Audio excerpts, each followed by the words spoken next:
Grand Mage Jung Wee-hyuk stands before humanity, announcing an end to famine, war, and collapse. He vows that mages will step out of the shadows and save civilization. He explains how, at the brink of self-destruction, magic erased humanity's worst crises overnight. The mages become heroes. Jung Wee-hyuk becomes the most loved man alive. Yet privately, he admits to his disciple Eugene that the world still has too many problems, and he needs righteous, wise mages to help him carry his will forward. Eugene, bright-eyed and devoted, promises he will stand beside him. Years later, chaos erupts. A terrified girl collapses as some grotesque curse turns her lower body to veined stone. A massive hand touches her head. The veins spread. Her cries turn desperate, begging for another chance, then silence. Her master watches in horror, mind reeling. The rumor was real. The urban legend whispered about mages being hunted, wrecked and mangled by bizarre magic. The one stain on Grand Mage Jung Wee-hyuk's perfect legacy, his discarded disciple. The master recognizes the figure. Eugene. He panics, tries to reason, then releases a fireball and runs, but Eugene catches him effortlessly, turning his body to veined stone as well. The master realizing, this thing, whatever it is, cannot be magic. Elsewhere, kidnapping victims huddle in a dark confinement room. When the door opens, they believe rescue has finally come, until Eugene's horrific face appears. Chaos, screams, then silence. Detectives later assess the scene, victims in shock but alive, bearing strange marks they still can't get used to seeing. Only one mage could have done this. Detective Kim Sung-hae freezes as Eugene suddenly appears behind him, greeting him cheerfully. Eugene recounts how the victims were screaming, foaming at the mouth the moment the door opened, so he called emergency services immediately. He speaks casually, friendly, even nosy, an unsettling contrast to his eerie aura and nightmarish magic. He hands over the criminals now transformed into trembling jelly balls. Kim Sung-hae tries to remind himself not to judge by appearances. Eugene discusses recent rumors, a gruesome-faced serial killer roaming the country. The detective listens politely. Kim Sung-hae wonders internally, should I tell him he's the one from the rumors? But Eugene simply hands him a flyer he's been preparing and hurries off to start something important. A narration explains how magic became woven into every part of society: food, medicine, safety, even weather. Yet mage numbers are critically low. Institutes urge people to train. Meanwhile, Eugene begins distributing flyers for Eugene's Magic Academy. He reflects on his promise to his master, on how many people misuse magic for cruelty, and how simply smashing wrongdoers doesn't fix the deeper problem. He resolves to find a better way. Relaxing in a garden with iced coffee, Eugene ponders, how can he create mages of wisdom, knowledge, and righteous character? His thoughts are interrupted when a teacher and her students freeze in terror at his appearance. Then it hits him: marketing. He needs to attract attention. He approaches people with flyers, but they flee. No one even lets him speak, so he decides to stand out more. Eugene enlarges himself like a growing monster, sprouting giant limbs and tentacles to hand out flyers more efficiently. He animates the flyers so they talk. Total pandemonium breaks out. People scream, faint, run. Eugene is delighted. This is great outreach. Flashy, memorable, entertaining magic, just like the tall amusement park clown he saw as a kid. He thinks proudly, this is how you bring magic to the world. A sudden blast of fire explodes against Eugene's head. A veteran combat mage, Director Choi Yi-suk of Prime Mage Academy, arrives and declares the serial killer monster subdued. Parents swoon, students admire him, and he internally celebrates the perfect PR opportunity. Until he realizes Eugene's body is missing. Then, Eugene appears right in front of him. Calm, uninjured, and disappointed. Eugene grabs the director by the jaw, muffling his screams. He accuses him plainly, "You're the serial killer." He explains how he knew. Only a real murderer would casually blow off someone's head with magic in public. No sane mage would use magic for brutality. No one with a conscience would study magic only to slaughter innocent people. He condemns the director and knocks him out to atone when he wakes up. Moments later, the director's upper body melts into a mass of veins, his own crimes returning to him. Eugene leaves, casually mumbling that he needs to finish promo. At a mage battlefield littered with unconscious mages, people watch disturbing footage on their phones, a terrifying creature walking openly in daylight. They speculate about disguises, rumors, and whether it's true that the monster is Jung Wee-hyuk's disciple. Grand Mage Jung Wee-hyuk's daughter, now a powerful figure, receives the photo. One glance, a sharp inhale, she crushes the phone in her hand. Even after more than a decade, she could never forget that face. Her inner voice trembles with a mixture of shock anger, and something deeper. After all these years, her chance to prove herself to her father has finally arrived. She sets her sights on Yujin. The scene shifts. Mr. Yujin, leave the killer stuff to the police and focus on your academy. We'll call if we need help. Got it, Yujin smiles. Guess I'll finish promoting elsewhere. Bye-bye. The officers cheer awkwardly. Take care. Yujin hums to himself. Next stop, the elementary school. Yujin teach. It has a nice ring to it. He imagines opening his academy, filling it with students, and becoming a great teacher who raises fine mages for the world. A young Jung-ain practices magic under her father's watchful eye. She finally manages to produce a spark, her face lighting up with pure pride. Her father praises her warmly, but his tone turns serious. He tells her that being special isn't something you simply have. It's something you must live up to. Talent means nothing unless she becomes someone worthy of it. Ain, fired up and overflowing with confidence, declares her dream she'll become a grand mage just like him. In the moment inspiration hits, she looks around, eager to brag to her beloved Uncle Eugene. The scene jumps to the present. Ain now sits across from director Choi Yi-seok in his office, asking about Eugene. Instead of information, she gets a rant. To Choi, Eugene is a total monster, someone who melts people into mush with some unknown magic, possibly not even magic at all. His blank, unsettling face still haunts the man's nightmares. Choi can't understand how someone like that could have been the disciple of Jong Yui-hyuk, the grand mage known for compassion and charity. Ain tries to bring the conversation back on track, asking what kind of intel he has on Eugene. Choi dodges, ranting about getting caught off guard and beaten down years prior. This time, he claims, he's come prepared, gathering alumni combat elites to counter whatever freakish magic Eugene might throw. Ain stares at him flatly. This isn't the information she asked for. It's just him complaining about getting his ass handed to him. She stands to leave. As Ain heads for the door, Choi's subordinates block her path, offended by her bluntness. They demand she apologize, insist she cooperate. The Grand Mage's daughter isn't the Grand Mage herself. One of them even calls her a stuck-up bitch. A beat later, the room changes completely. Every one of those same subordinates is sprawled, defeated, groaning on the floor. Ain dusts herself off and calmly addresses the stunned director. Teach them manners before magic. Elsewhere, a customer confronts someone being obnoxiously loud in a cafe. It turns out to be Eugene. He apologizes instantly, voice polite, but the customer recoils anyway, unnerved by Eugene's eerie, unreadable face. They retreat, muttering excuses. Eugene goes back to sipping his drink, staring at his phone. Algorithms intimidate him more than monsters ever have. He sighs. He has no idea where to even begin with online promotion. Eugene remembers the detective's advice. Online promotion works better than handing out flyers. He swears he won't get distracted this time, and immediately gets distracted. Someone taps his back. He jumps so hard the girl falls over in fright. She assures him she's fine and asks if he's Eugene. When he confirms, she tells him someone wants to meet him. Soon, he's following her and her partner through the city. The guy behind him is quietly panicking. Eugene's presence is so intense that escorting him feels like a hostage mission. They call Jolnan in to update her. They've got him following without resistance, and they'll take a taxi soon. Eugene, clueless and curious, asks who he's being taken to. The escorting girl just says they want it to be a surprise, while internally wondering why he keeps staring at her like that. Earlier, Ain had gathered her subordinates and briefed them on Eugene. He's 34. A war orphan taken in by her father around age 4, trained as a mage, grew into a brilliant researcher, until he vanished 14 years ago. Her team murmurs among themselves. The rumors about him being the Grand Mage's disciple were actually true. One of them spots a childhood photo and nearly chokes. The adorable kid somehow became that terrifying adult. Ain assigns the retrieval to Hui Myung and Yoon Hae. Bring Eugene to her while she finishes preparations. When asked what she plans to do once they meet, her expression darkens. On the day Eugene disappeared, her father said he was disappointed in him. The disciple always at his side suddenly abandoned him and vanished. Now, after over a decade, Eugene has reappeared, and she needs to know his intentions. If he means to threaten or dishonor Jung Wi-hyuk in any way, she'll handle it personally. The team's only job is to locate him and bring him in. Back in the city, the escorting girl walks ahead of Eugene, her nerves spiking. Why does he keep staring at her like that? What is with this guy? Walking ahead of Eugene feels like walking with a blade at her back. The pressure, the staring, the suffocating tension. She keeps telling herself he wouldn't try anything in public. Then Eugene suddenly leans in and whispers by her ear, light and casual. Got it. You work with Ain, huh?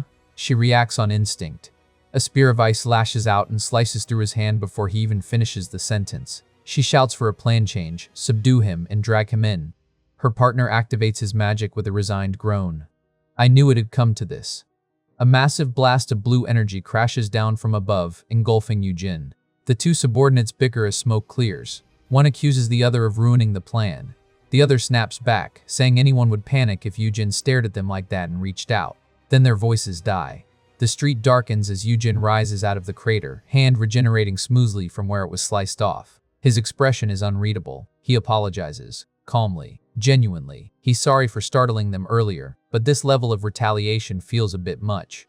The memory flashes back to their earlier briefing, when they had asked Ain what to do if Yujin ever attacked first. Rumor said he'd killed countless mages, was the Grand Mage's disciple, and leagues above their level. Ain had told them not to worry. Yujin had talent, sure, but he was a researcher, not a warrior. If they ever faced him, they were to minimize damage and call her immediately.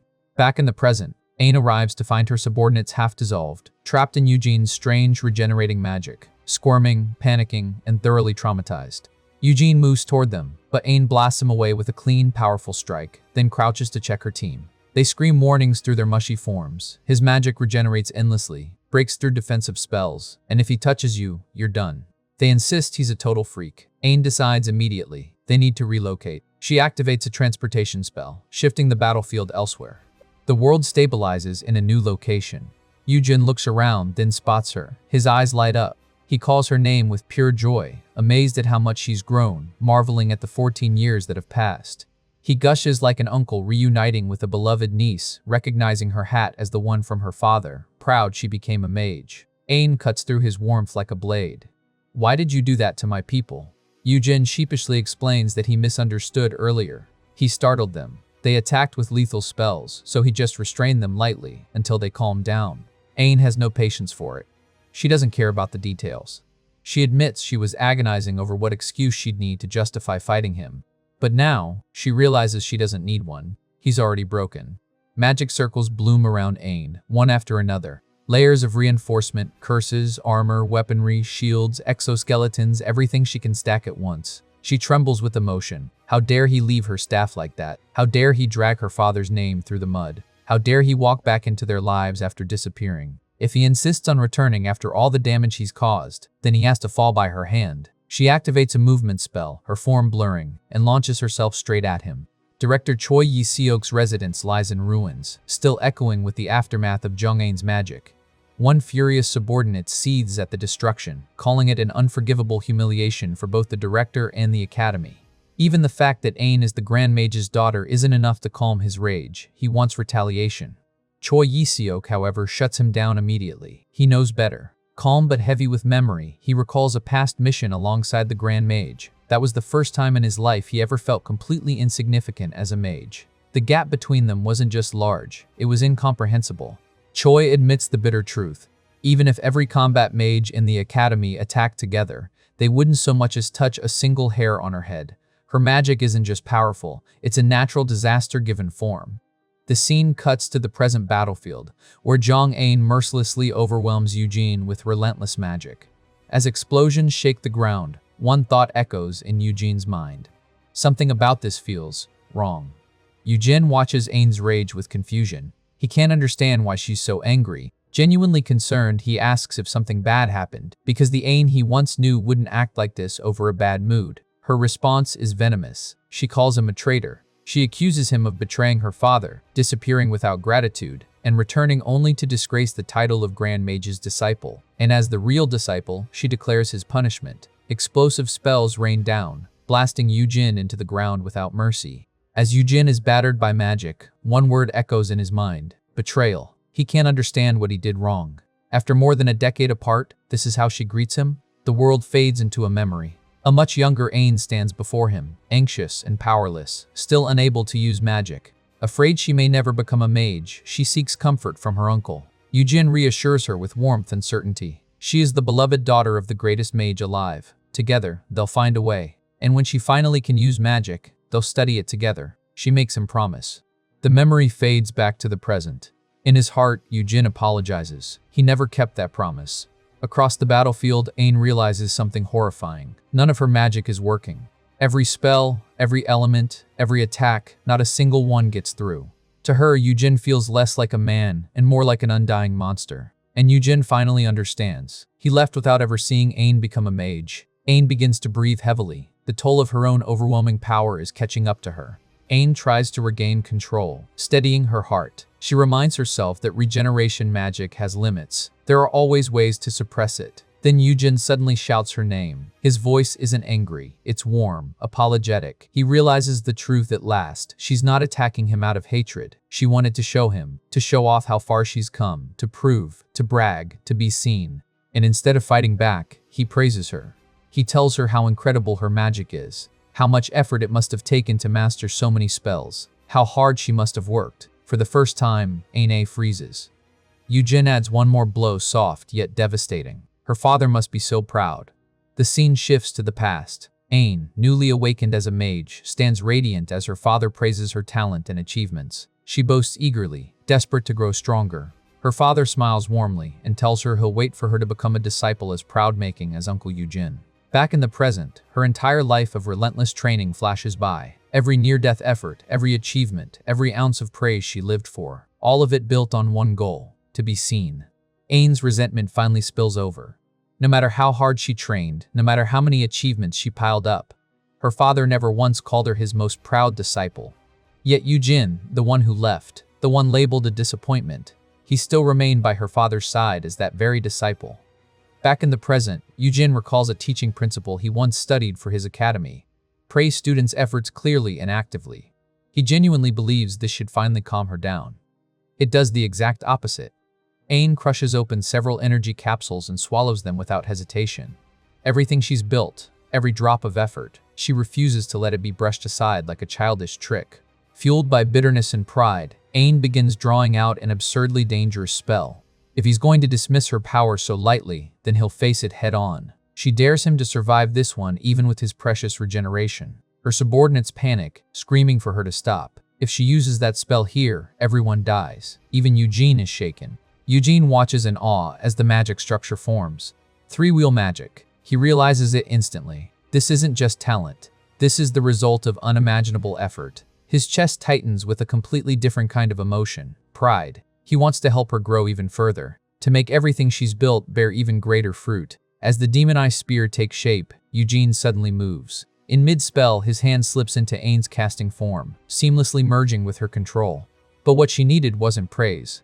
Instead of stopping the spell by force, Eugene starts adjusting it.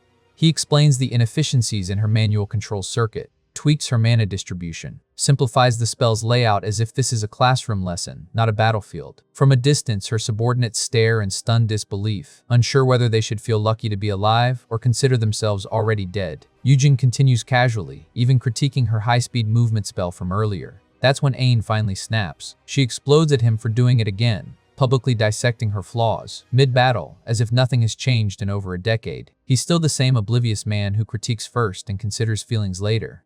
Her anger spills into memory. She brings up the cookies she once baked for her father's birthday, how Eugene ate them, and immediately critiqued the recipe in front of everyone. She didn't need a review. She needed support. She screams at him to stop meddling, stop patting himself on the back, and stop being so unbearably clueless. Her subordinates, listening from the sidelines, are completely thrown off by the sudden domestic-sounding trauma. Cookies? For her dad? She roasts people too? Eugene, finally realizing the mess he's caused, calmly undoes the dangerous magic for everyone using his strange mush-like spell. Ain exhales slowly, regaining her composure. If the fight continues like this, Sheech will end up looking like the unreasonable one. Then Eugene quietly asks the question that cuts deepest.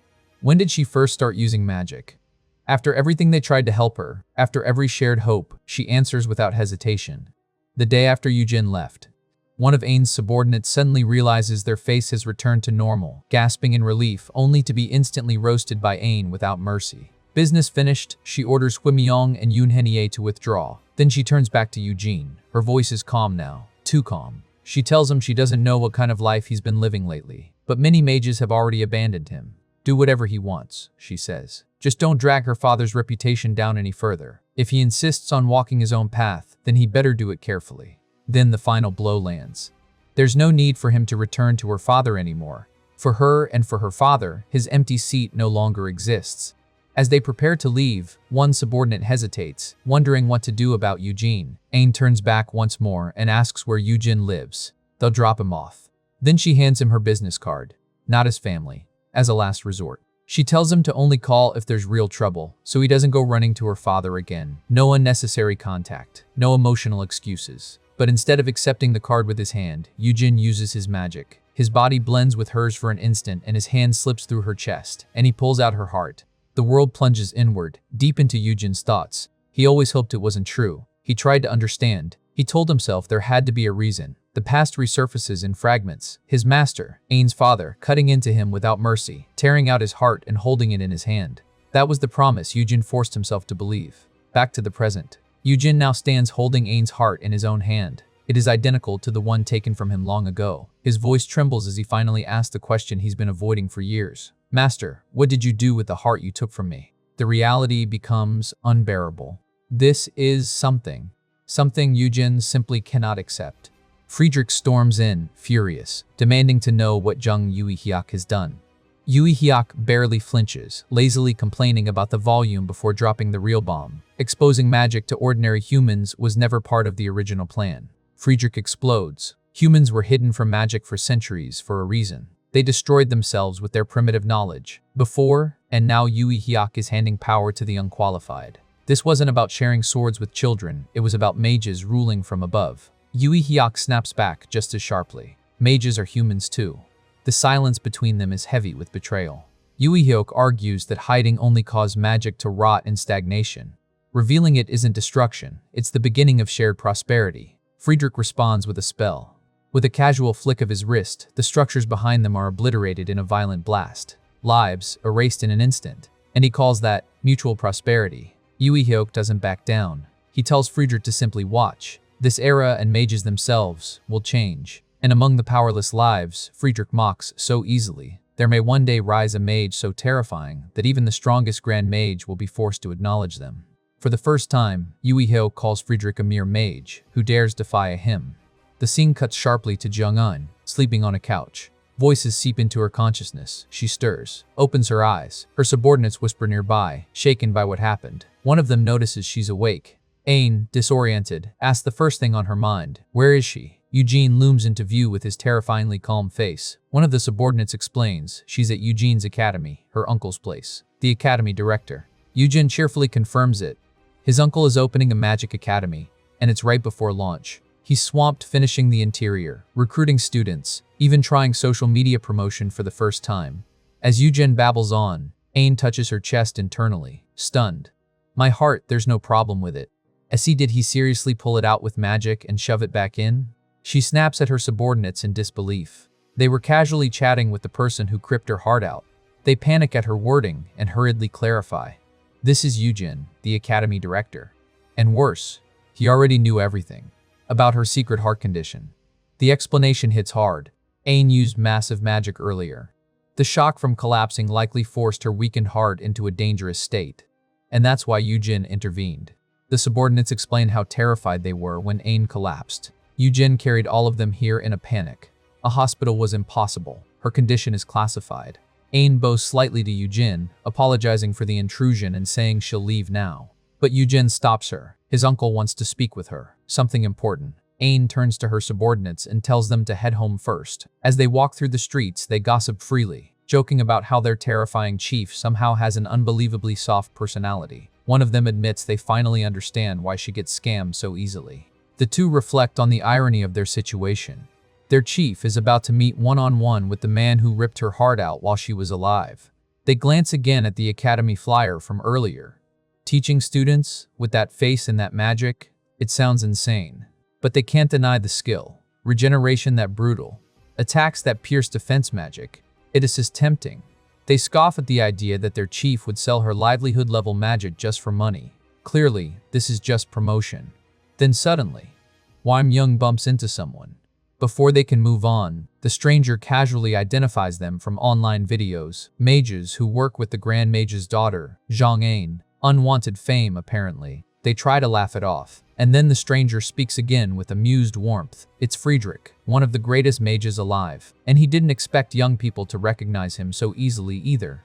The man introduces himself calmly, a close friend of Ain's father, someone like an uncle to her. The scene shifts to Eugene and Ain alone. He doesn't waste time. Every time she uses magic, it strains her heart, doesn't it? Ain stiffens. Did he hear that from her father? There's no point hiding it anymore. She admits it flatly. If she keeps using magic like this, she'll probably die soon. Eugene freezes. She explains it like it's nothing. Inheriting her father's rare genius came with a cruel condition. A mana allergy so rare it sounds absurd. Every use crushes her heart little by little, until one day it simply bursts. Death guaranteed. In Eugene's mind, one thought echoes in horror. Mana allergy sounds like a convenient lie.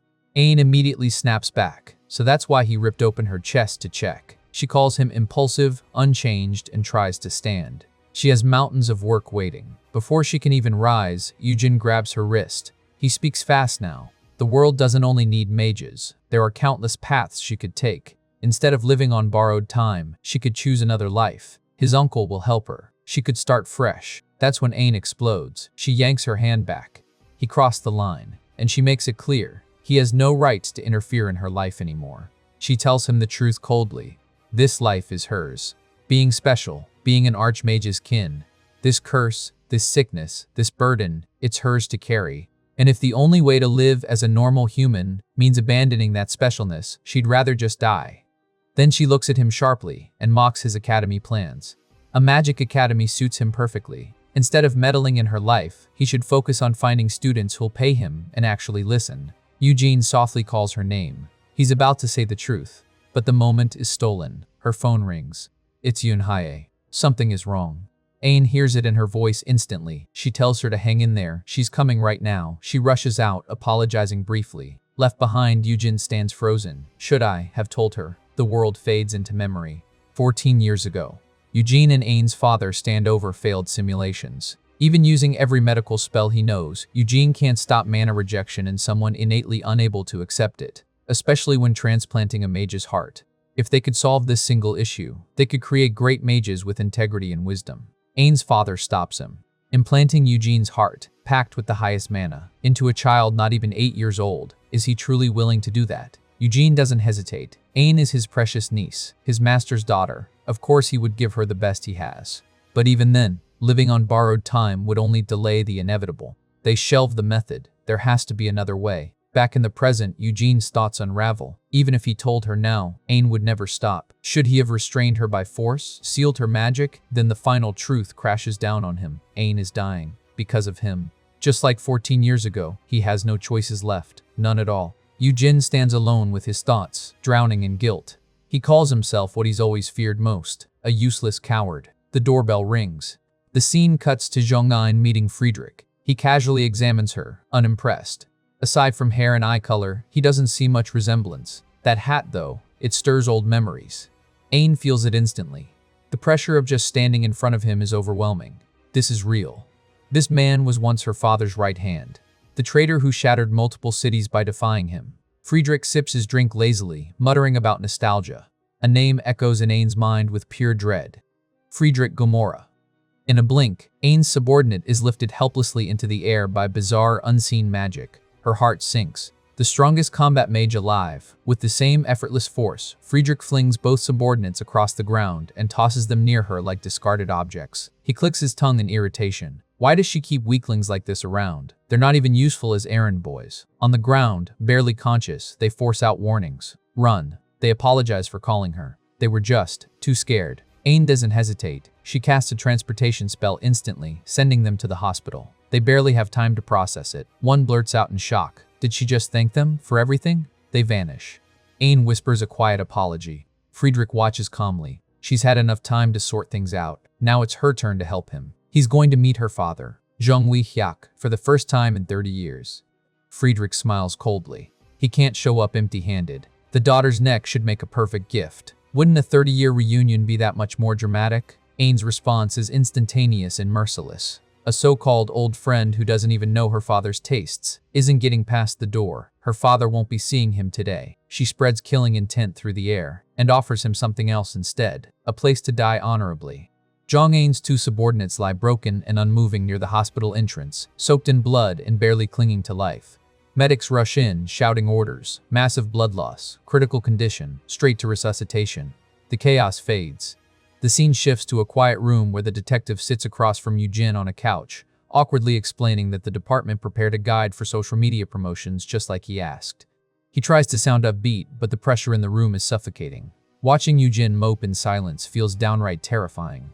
The detective finally asks what could have possibly crushed Eugene this badly. Eugene, hollow-eyed, apologizes and drops the bomb. He's scrapping the academy. He's done. He's going to find a different job. The detective is stunned. Eugene explains. There was a child who fought desperately for a dream even to the point of hurting themselves. And instead of helping, he told them to give up. He believes he wounded them deeply. In his own eyes, he's nothing but a meddlesome busybody who doesn't understand people at all. An educator? He laughs bitterly at the idea. The detective cuts in, firm but calm.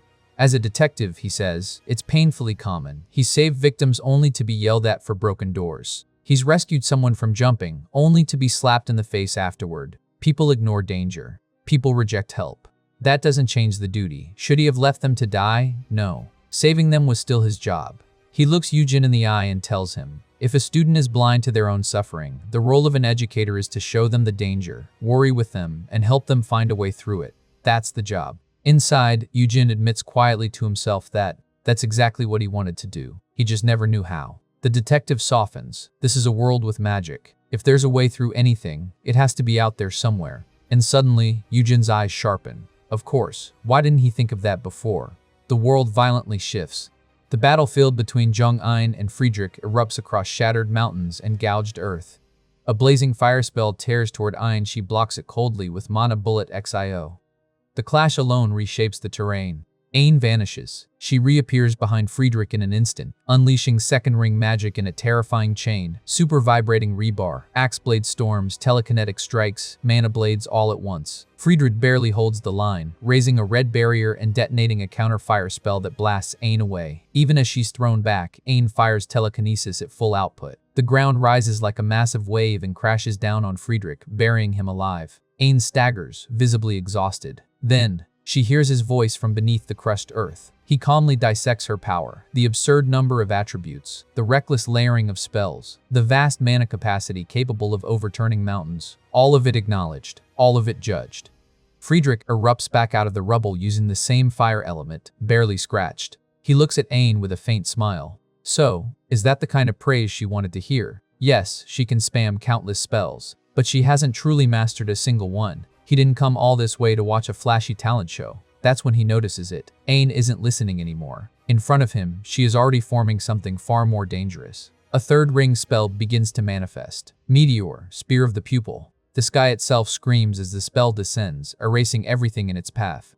Ein collapses to the ground, her body finally giving in. Her heart screams under the strain. Even after unleashing 3-ring magic, even after pouring out every spell she has, she's empty. One more light spell, and she'll self-destruct. As the truth sinks in, despair wraps around her chest. Not just her magic is finished, her life might be too. Friedrich appears before her, floating calmly in the air. As Ein stares up at him, she clings to one last fragile hope that her final battle, her final struggle, will at least remain something her father can be proud of. Then Friedrich calls out to her like she's nothing more than a stray kid.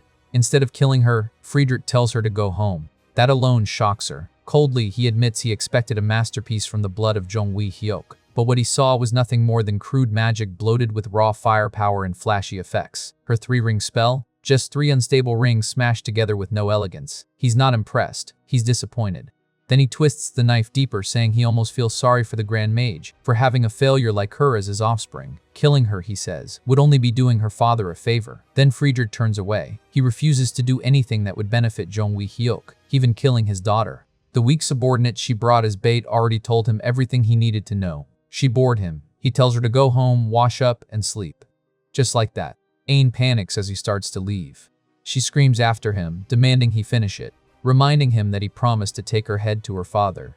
This can't be how it ends. If she lives like this, if she survives after being stripped of her magic and pride, she'll be left with nothing but a pathetic, empty life. Friedrich sighs in irritation. Her crying grates on his nerves. He tells her to stop whining. But if she's truly begging to die after being spared, then maybe he should reconsider. Before Friedrich can act, someone else steps in.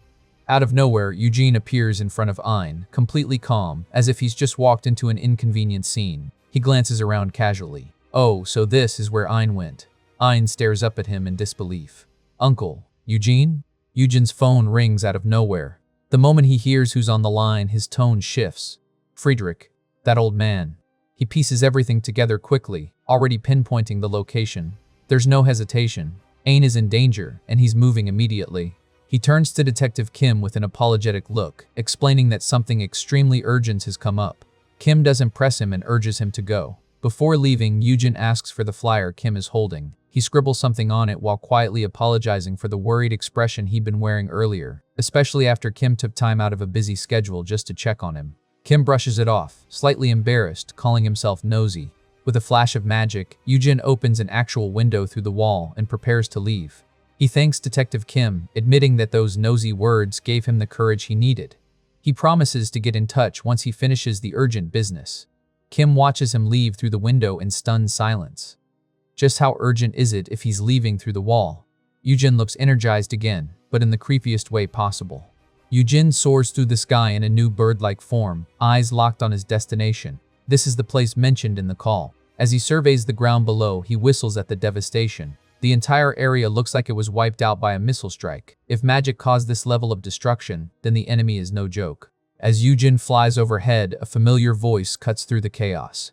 Ain shouts that she's not done yet. In an instant, Eugen dives from the sky and grabs her hand.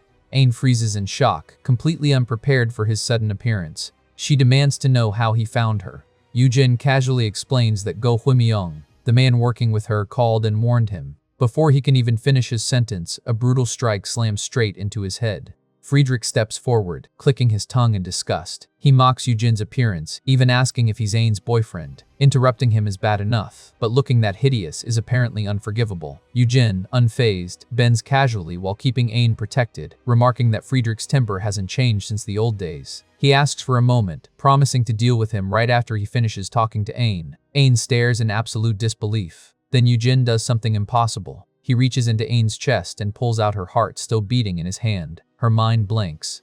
What is this? What is he doing?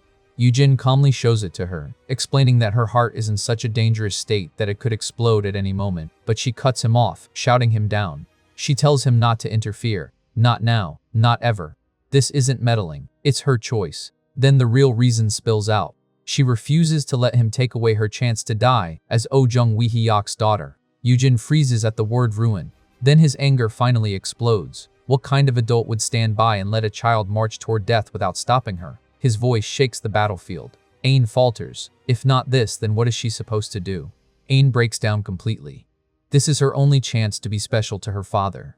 The only way to prove herself. She doesn't want to die. But with a heart like this, becoming a grand mage is impossible. So how else is she supposed to become her father's proudest disciple? Then he gently tells her to put that specialness down for now. He hands her the flyer.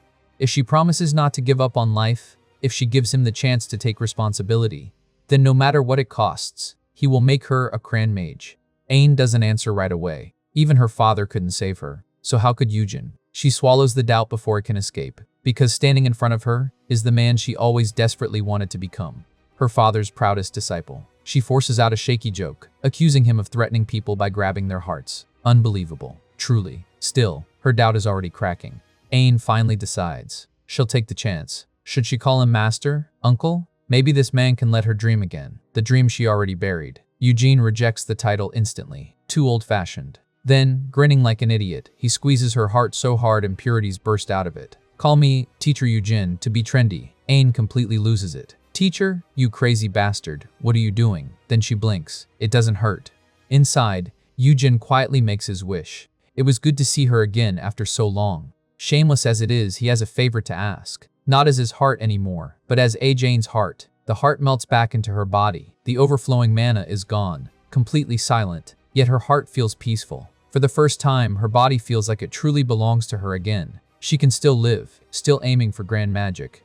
Now that Ain is safe, Eugen finally turns his full attention to Friedrich. Calmly, almost politely, he says that if Friedrich has business with them, he'll hear it out. Friedrich, meanwhile, is scrolling through his phone like he's bored out of his mind. Being ignored like this is apparently new for him. He scoffs. Business? He didn't have any. But something is bothering him. Eugen spoke earlier like they had history. Friedrich doesn't remember ever meeting some gross-looking nobody like him. Eugen answers casually. Of course he wouldn't remember. It's been about 30 years. Back when Friedrich stormed into Eugen's master's place, threw a tantrum, got scolded, and ran away, Friedrich's smile twists with rage. Scolded? Ran away? Interesting choice of words. Then his killing intent erupts. Why is it that every brat raised by Ca Jung Wee Hyuk has such a filthy mouth? The surge of power he releases is suffocating. It makes tearing them apart feel that much more satisfying. Behind Eugen, Ain panics. Is he insane? That's Friedrich, a monster on the same level as the Grand Mages. He saved her just to get them both killed. Before she can finish, Eugen grabs her by the shoulder and pulls her close.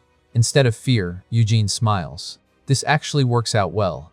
Friedrich is far too dangerous to just leave roaming free. Then the world seems to darken around them as Eugene keeps speaking. And showing Ain this kind of situation firsthand will make it unforgettable. He tells her to watch closely. For Eugene Magic Academy's very first student, Zhang Ain. This is the official start of Teacher Eugene's Grand Mage Curriculum. Orientation. Ain freezes. She's never seen magic like this, not even close. That bizarre, twisted rune floating between Eugene's hands, is that even magic? It looks like something that shouldn't exist. Eugen answers her unspoken panic with a cheerful, "Of course it's magic, Ek." Since she's completely defenseless, he's casting it to shield her from the old man's spells. His smile turns terrifying as the two strange runes pulse between his palms. A protective layer wraps around Ain. Body protection magic. Eugen tells her to step back, then casually asks if she knows how much mana the spell consumed. Ain answers automatically. Of course she knows. Aegis is the protection spell she always uses. Eugen immediately shoots her down. The correct answer? Not even a single drop. She stares, speechless. He explains that she shouldn't stress about losing her heart's mana because even he has 0 mana in his heart. What he's about to show her, and what he'll teach her from now on, is how to use magic without using mana at all. Ain watches him close the distance with Friedrich, her doubts swirling. Can they really win like this? Friedrich, sizing Eugen up, decides to observe. A close-range type with confidence? Fine. Let's see what he can do. Eugen fires off a 2-run spell, Binding Vine Rope. Friedrich tries to block with his barrier, the same one Ain couldn't scratch even with high-powered spells. But it shatters like cheap glass. The vines restrain him. Ain is stunned. Even Friedrich has to admit the spell structure is solid, better than Jung Wee Hyuk's work even. He breaks free and dodges Eugen's follow-up attack, unimpressed. Impressive? Sure, but not enough to justify provoking me. Friedrich blasts Eugen's head off with a fire spell, then casually notes how rare such extreme regeneration is. Ain watches with dread. Regeneration is powerful, yes, but this is Friedrich. If anyone can outplay it, it's him. And he proves it by reaching straight through Eugen's half-regrown torso, searching for the regeneration core. He plans to disintegrate Eugen from the inside out, molecule by molecule. Then Friedrich freezes. Eugen is holding the black lightning erupting from his hand, holding it like it's nothing. This lightning is pure mana-based destruction. Touching it should melt anything into scattered molecules. You can't just grab it like a weed. What kind of magic is this guy using? Fine. Friedrich floods Eugen's entire body with the same lightning. But Eugen regenerates instantly and grabs Friedrich's arm. Gotcha. Friedrich scoffs. He's grabbing the 12 layers of high-density protection spells, not his real arm. Eugen doesn't stop. Layer after layer crumbles under his grip until Friedrich stares in disbelief. This is bad. Very, very bad. Then the scene cuts to Eugen smiling, holding Friedrich's severed arm. He scolds him for cutting it off. Couldn't he just leave it? Friedrich is drowning in humiliation. Even when he fought Jung Wee Hyuk, his defenses were never pierced this pathetically. What kind of insane magic is this? In the middle of exchanging deadly blows with Friedrich, Eugene suddenly calls out to An, like they're chatting over tea instead of fighting a legendary mage. An snaps back, confused. Huh, yeah? Eugene apologizes mid-battle. He wanted to properly show off more manaless magic, but he doesn't exactly have the luxury right now. Still, he'll explain quickly. She saw one of these techniques earlier, right? He breaks it down, freely altering your body's structure, transforming anything that touches your hands. Strictly speaking, it isn't magic at all. The name of the technique she's going to learn from now on is Magic Without Runes, Murin Magic. Friedrich fires off a spell, massive flames swallowing Eugen whole. He watches, disgust stirring in his chest. Since earlier something has been corroding his judgment, Eugen bursts out of the flames unfazed and charges. Friedrich barely dodges. He tries to focus. Is it the pain from losing his arm? No. It's the bewilderment caused by this freakish, unknown magic Eugen keeps using. While flying, Friedrich casts a massive spell, countless fireballs, each marked with an ominous staring eye. He launches the swarm straight at Eugen. Eugen doesn't dodge. The explosions engulf him, obliterating the area where he stood. Floating above the burning crater, Friedrich sinks deeper into his thoughts. Ever since the fight began, something inside him keeps rising. Disgust. Revulsion. Like he's facing something fundamentally wrong. A hand suddenly reaches out from the molten lava. Eugen, regenerating and laughing nonstop. Friedrich's stomach twists. This thing, this man, shouldn't exist. He fires dark lightning at Eugen, shouting for him to stop giggling. Ain watches from below, terrified. Uncle Eugen. Meanwhile, Friedrich is still trying to convince himself this isn't happening. Him, Friedrich Gamora, losing to a disciple of Jung Wei Hyuk, to this inexplicable monster. Then Eugen appears directly behind him. His hand twists around Friedrich's body in an unnatural arc and grabs his heart. For the first time, the thing filling Friedrich isn't pride, or logic, or irritation. It's fear. Eugen grins. That was hilarious, right? Sorry, like this. The more I use magic, the more my brain itches. Can't help it. Ain watches, heart pounding. Is it over? Ain lets out a shaky breath. Even if Eugen said he'd be fine, she couldn't stop worrying something might go wrong. But he actually beat Friedrich. Friedrich stares at the heart in Eugen's hand, almost impressed. Never thought I'd get to see my own heart up close. If I say I let my guard down, will you buy it? Eugen shrugs. Oh, so you were off guard? I'm not a combat magic specialist, so I wouldn't know. But if you insist, sure, I'll believe you. Friedrich snorts. Seeing you spout snark until the bitter end, you're definitely Jung Wei Hyuk's student. Eugen's expression shifts colder. He remembers it. One gesture from that old man, and his city crumbled. People screaming, burning under collapsing ruins. His voice hardens. Someone like you should never be allowed to use magic. He tightens his grip. I'll have to end the mage Friedrich right here. Friedrich smirks, acting as if he's the calm one here. He admits it. Eugen earned the right to talk big. He won this round. Then, with a warped sense of humor, Friedrich offers a souvenir, a war trophy. Before Eugen can react, Friedrich slices off the entire hand holding his heart, then instantly reappears in front of him. Eugen freezes. My God, right before losing the heart, Friedrich flooded all the mana into his bloodstream. This guy is even more dangerous than expected. Friedrich screams a name. Shori! Eugen lunges forward, single-focused thought pounding inside him. He's too dangerous to let go. But a hand suddenly pulls Friedrich away, and a mysterious spell carves Eugen's body into pieces. Eugene's limbs knit back together almost instantly, but one thought flashes in his mind like a warning bell. Spatial magic. A girl stands beside Friedrich, cold, composed, unfazed by the destruction. She scolds him. He said he was going to meet Jung Wei Hyuk, right?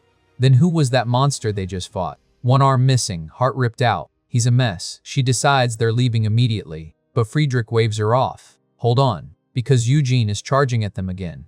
Friedrich smirks. Thanks to Eugen, he's had some realizations, and there's something he wants to test. He activates a 3-run spell. Schmelztiegel der Laie, and an invisible slash cuts Eugen's cheek. Eugen freezes. Friedrich steps through a spatial gate, speaking casually. He doesn't say this often, but thanks. Got an unexpected big haul. He promises a bigger, more entertaining stage next time, a proper rematch. And with manic laughter echoing, he disappears. Eugen wipes the blood off his cheek and freezes. It isn't healing. For the first time, a wound stays. Ain runs up, voice trembling. Is it over? He ran away, right? Oh my God, I can't believe it. She can barely breathe. You beat Friedrich, the strongest mage, without borrowing a grand mage's power. Eugen plays it down. Luck, timing, Friedrich letting his guard down. Good thing it ended before time was up, he thinks quietly. Ain doesn't buy it. No way that old monster would admit defeat. But she beams anyway. Uncle Eugen won. Eugen places a hand on her shoulder. Everything the teacher could do, and more, he promises she'll be able to do too. As the disciple of the greatest grand mage, he'll make her the second greatest. But only if she stays safe, only if she cherishes her life. Ain stares at him, heart tight. He hasn't changed at all. Yes, Teacher Eugen, I promise. The scene shifts to Jung Wei Hyuk receiving the report. Friedrich appeared, huge battle traces, no civilian casualties. The other mage hesitates on the next part. Jung Wei Hyuk sighs, already guessing. Ain, probably? Yeah, she went after all. Even if he knew, could he have stopped her? He doesn't need her to risk her life to prove her worth. As a father, he's interrupted. During Ain's fight with Friedrich, Eugen intervened. Friedrich fled. Ain is safe. Jung Wei Hyuk freezes. Eugen is back?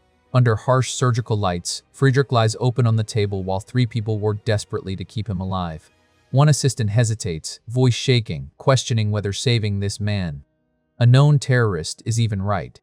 The lead surgeon doesn't miss a beat. She fires back coldly, reminding him that after being kidnapped into their hideout, moral debates can wait. If he wants to leave alive, he'd better focus on the surgery. No arguments, just orders.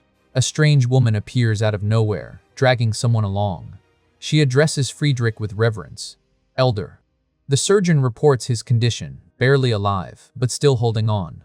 Good, the woman replies. It's enough to begin. The man she brought forward greets Friedrich calmly. Friedrich responds by activating a spell. Friedrich looks at Linus, guilt bleeding through his weak voice. He acknowledges all the messes Linus cleaned up, the burden he carried. Linus, already mortally wounded, answers without regret. Serving Friedrich was an honor. His chest is blown open by magic. One arm is severed. Still standing, still loyal. Linus offers what remains of himself for Friedrich's cause. The doctors confirm it clinically. Friedrich's son's heart and right arm have been secured. Transplant surgery will proceed immediately. Friedrich struggles to speak, ordering the strange woman to give Linus a proper funeral once everything is done. The doctor cuts him off. Talking will kill him faster.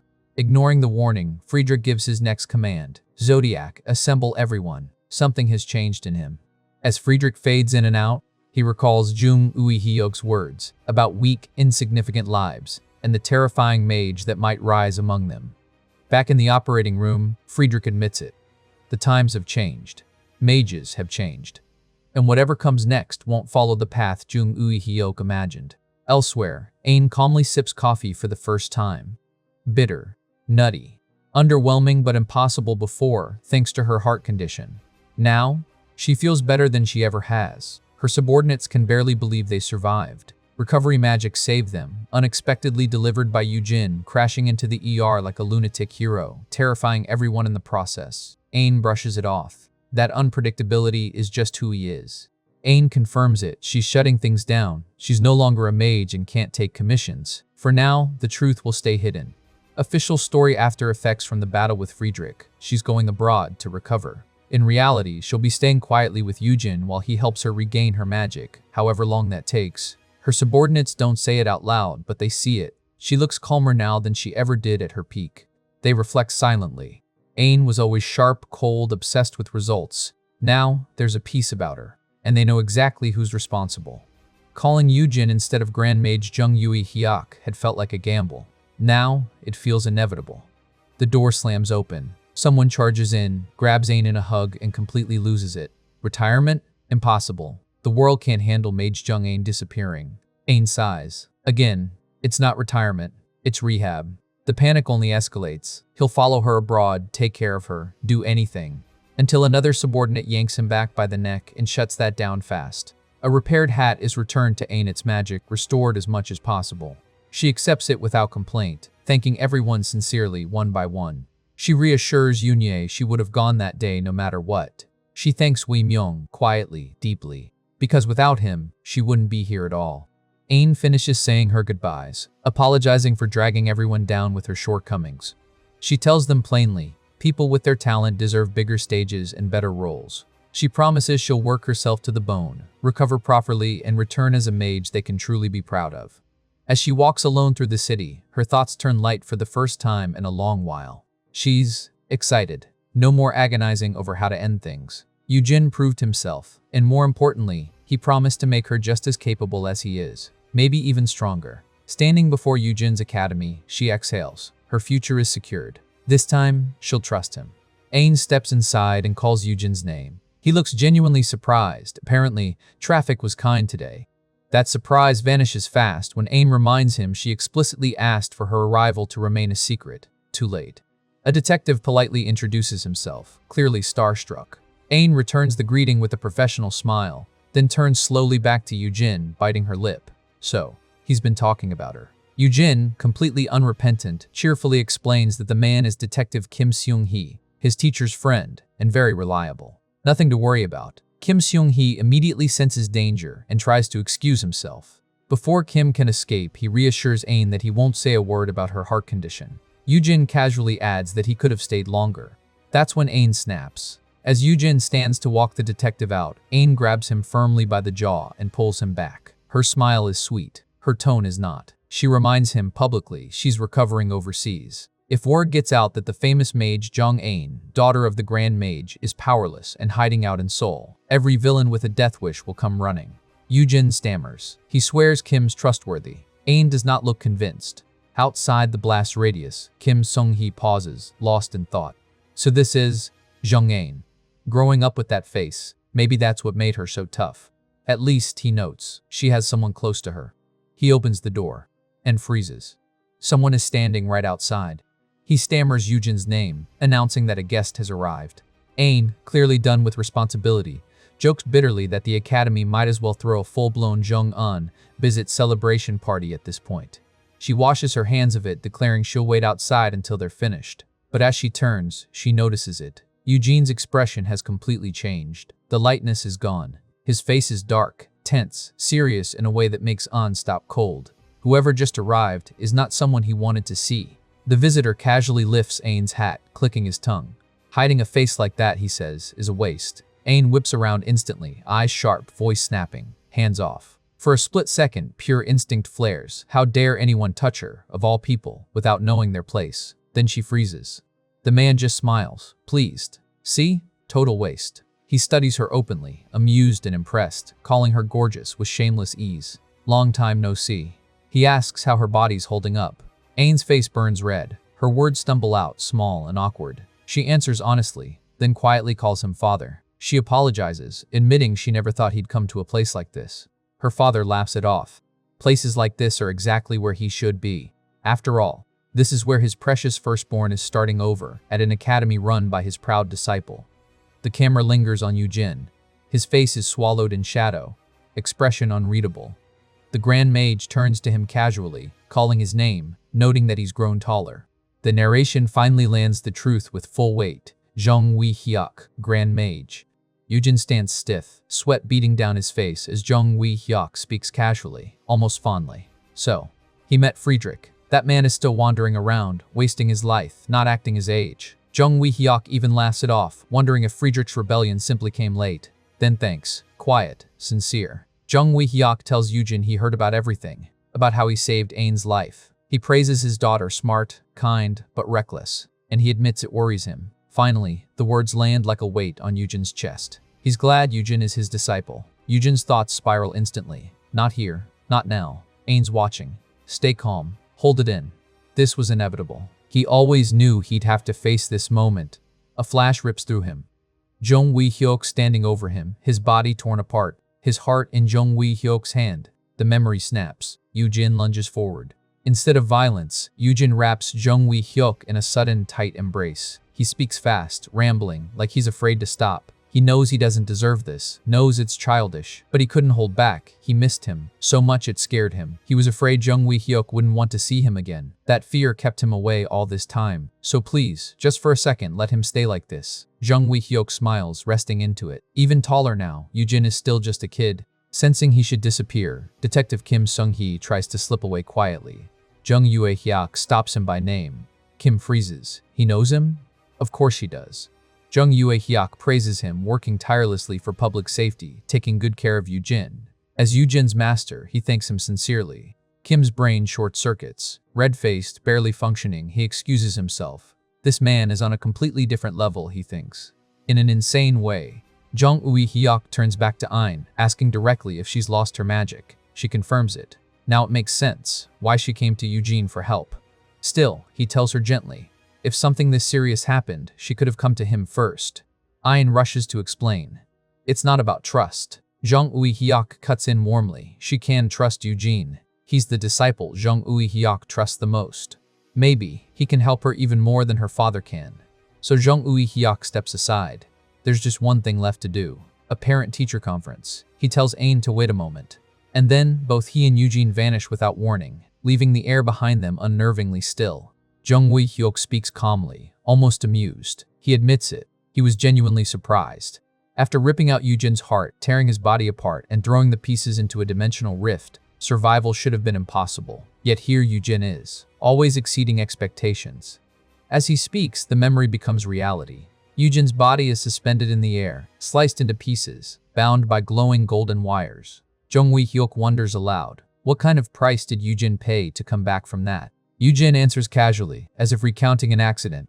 In the rift, decay stopped. He fell into a near-death state and simply endured. That answer doesn't satisfy Jung Wee-hyuk. There's something else he wants to know. Jung Wee-hyuk asks the real question. Even after everything, does Yujin still refuse to move for him? Yujin doesn't hesitate. He calls him master. Not just the day he was saved from death, but every single day after that, living beside him, learning from him. Yujin says it plainly. Living for Jung Wee-hyuk became his only goal. How could he ever hate him? If that's what his master needs, he would gladly die for him again, right here. For once, Jung Wee-hyuk sounds certain. No matter how he thinks about it, it has to be Yujin. So he asks again, just once more. Yujin exhales. He remembers saying it 14 years ago, and his answer hasn't changed. That plan of Jung Wee-hyuk's is still unbearably, unimaginably creepy. He'll help with anything else. Anything. Just not that. Jung Wee-hyuk laughs, waving it off. Rejected twice now. If he had to listen to excuses on top of that, he'd feel pathetic. He admits it freely. He already gave up on that day long ago. He'll settle for the next best thing. Then his curiosity sharpens again. If Yujin has no magic power, how is he causing phenomena like this? How did he survive something fatal? Yujin brightens. Oh, this? He calls it wheelless magic. A system he built from scratch magic that doesn't rely on innate power.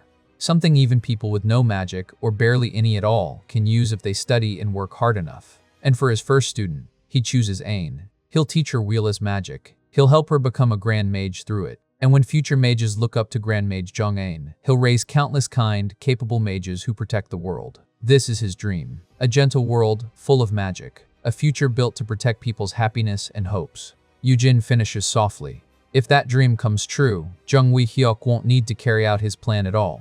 Jung Wee-hyuk listens and smiles. Vague, fluffy, optimistic. He likes it. It's unmistakably Yujin. His plan still doesn't appeal to him, but that's fine. He tells Yujin to take good care of Ain, to teach her well and raise her into a Grand Mage. Even if Yujin won't help with his plan, as long as he doesn't stand in the way, Jung Wee-hyuk will support his dream too. It's a shame, he says lightly. Yujin gave him hope, then crushed it just as completely. Still, Yujin is the only one who ever shook Grand Mage Jung Wee-hyuk this much. Yujin speaks again, voice steady. Not master. Ain's father. The expectations Jung Wee-hyuk once placed on him, he asks him to pour them onto Ain instead. In an instant, Yujin and Jung Wee-hyuk reappear before Ain. She gasps, calling out to her father. He jokes gently that they talk for a while. Ain hurriedly says she wasn't waiting long at all. Jung Wee-hyuk asks her something important. It's been about 14 years since she could properly use magic, hasn't it? Yes, about that long. He admits the truth. Watching her risk her life just to meet his expectations hurt him deeply. What he really wanted was for her to find her own dreams as a mage. Ain starts to speak, then stops. Jung Wee-hyuk pulls her into a hug. He tells her clearly, before being the proud disciple of Grand Mage Jung Wee-hyuk, Ain is his most beloved firstborn daughter. No matter what goals she chases, no matter how hard she works or what she achieves, she must never forget that. He hopes she finds goals truly worth pouring her heart into. Ain answers through trembling emotion. She'll do her best. Jung Wee-hyuk turns to him at last. Director Yujin, please take good care of his Ain. Yujin bows without hesitation, answering firmly. Leave her to him. As Jung Wee-hyuk departs, Ain's thoughts echo. My most beloved daughter, her father's gaze still lingers. She snaps back to reality. Business mode on. Now, let's talk about tuition fees. Yujin calmly lays out Ain's required curriculum in front of Jung Wee-hyuk, pointing through the details like this is the most normal thing in the world. Ain snaps out of her emotional haze instantly. Wait, hold on. He's charging money? Yujin blinks, genuinely confused by her reaction. Of course he is. She's enrolling in the academy. Tuition is only natural. Ain stares at him, betrayed. He said he'd help. He made it sound like this was personal, like he'd teach her for free. Yujin counters smoothly. He even prepared a special personalized course, just for her. If he didn't charge tuition, the other students might complain about favoritism. Ain can only gape, brain briefly blue screening. Before Ain can fully spiral, her father steps in. Compared to other academies, the price is cheap. He'll pay, so there's nothing to worry about. That's when Ain pushes back, hard. No, she's 22 years old, an adult. She has money from her activities, and she should be the one to pay. Jung Wee-hyuk laughs softly, clearly impressed. When did she grow up to be this capable? The scene slips into the past. Ain's manager reports efficiently. Every piece of magic gear sold. Contracts canceled with full penalties paid. 5 years of donations secured for their sponsored welfare groups. Then the severance. Is it really necessary to give this much? Even dipping deep into her personal savings will leave her almost. Ain cuts him off. Those fees and donations matter. They can't let this stain anyone's career. At the very least, this is the duty she owes the people who work so hard for her. Inside, she admits the truth. She sold the house, moved into a rented room. Money's tight now, but as long as she cuts unnecessary spending, she'll manage. Better to cleanly settle everything, for her sake, and for her father's reputation. Back in the present, Ain breaks down, tears spilling over as the weight finally hits her. Ain's father answers a call mid-conversation. Zodiac, something's come up. With an apologetic smile, he opens his car door and tells them lunch will have to wait until next time. Duty calls, and it's urgent. Yujin takes it in stride, already promising to find a great place for them all to eat together later. Ain tells her father not to worry and to get home safely. From the driver's seat, he waves casually, telling them to get along well, watch their health, and call anytime they need him. Then, just like that, he's gone. Yujin watches the empty space and snorts. He could teleport anywhere, yet he still came by car. Even grand mages have their quirks. Ain, meanwhile, sulks internally. Why did he say Yujin's name first? With the tension gone, Yujin turns to her. Why not grab lunch together? Does she still like to18? Ain nods. Cheap is fine. With all these unexpected expenses, she can't afford anything fancy. Yujin waves it off immediately. Lunch is on the teacher. Money's not a concern. They'll eat and talk. Specifically, they'll talk about preparing Ain to become a grand mage. They settle into a modest restaurant. Yujin reminisces about a snack bar that used to exist under the academy, gone just weeks after he signed the lease. Casually, he asks about Ain's major. Combat magic, right? Ain answers between bites. Eat first, talk later. Yes, combat magic. Not because she enjoys fighting, but because pushing magic to its limits through real combat is the fastest way to grow stronger. Yujin agrees. Most outstanding mages come from combat-focused paths. Still, he admits he doesn't want to teach her dangerously. But wheelless magic was born from exactly that kind of extreme situation. For now, Yujin promises something important. He'll always be right beside her, watching over her. They'll study and train in controlled environments. Ain finally asks the question that's been burning.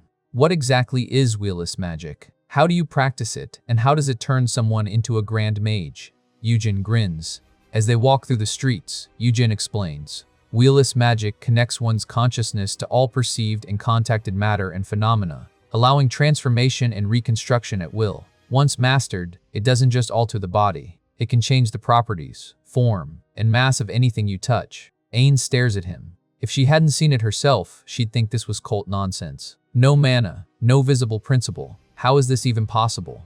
Yujin nods. Normal senses aren't enough. There are prerequisites. The first, perception beyond perception.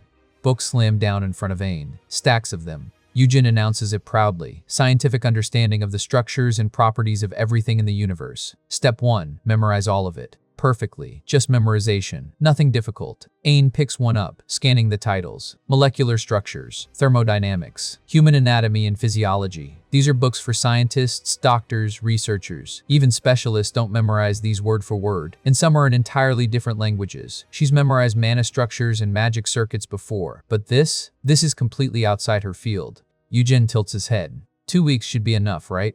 Ain freezes. 2 weeks, 14 days. He apologizes lightly, saying he knows she wants to rush into real combat training, but the first step can't be rushed. He mentions reading this stuff when he was 6, nostalgic about studying back then.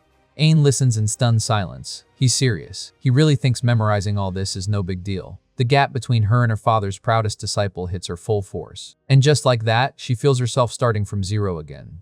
Yujin casually mentions it took him about 3 weeks, maybe a month, to memorize everything. Since Ain is his master's daughter, he figured 2 weeks would be more than enough. Ain instantly fires back with exaggerated confidence. Of course it is. She's the bloodline of humanity's greatest intellect, Grand Mage Zheng Wei Hyuk.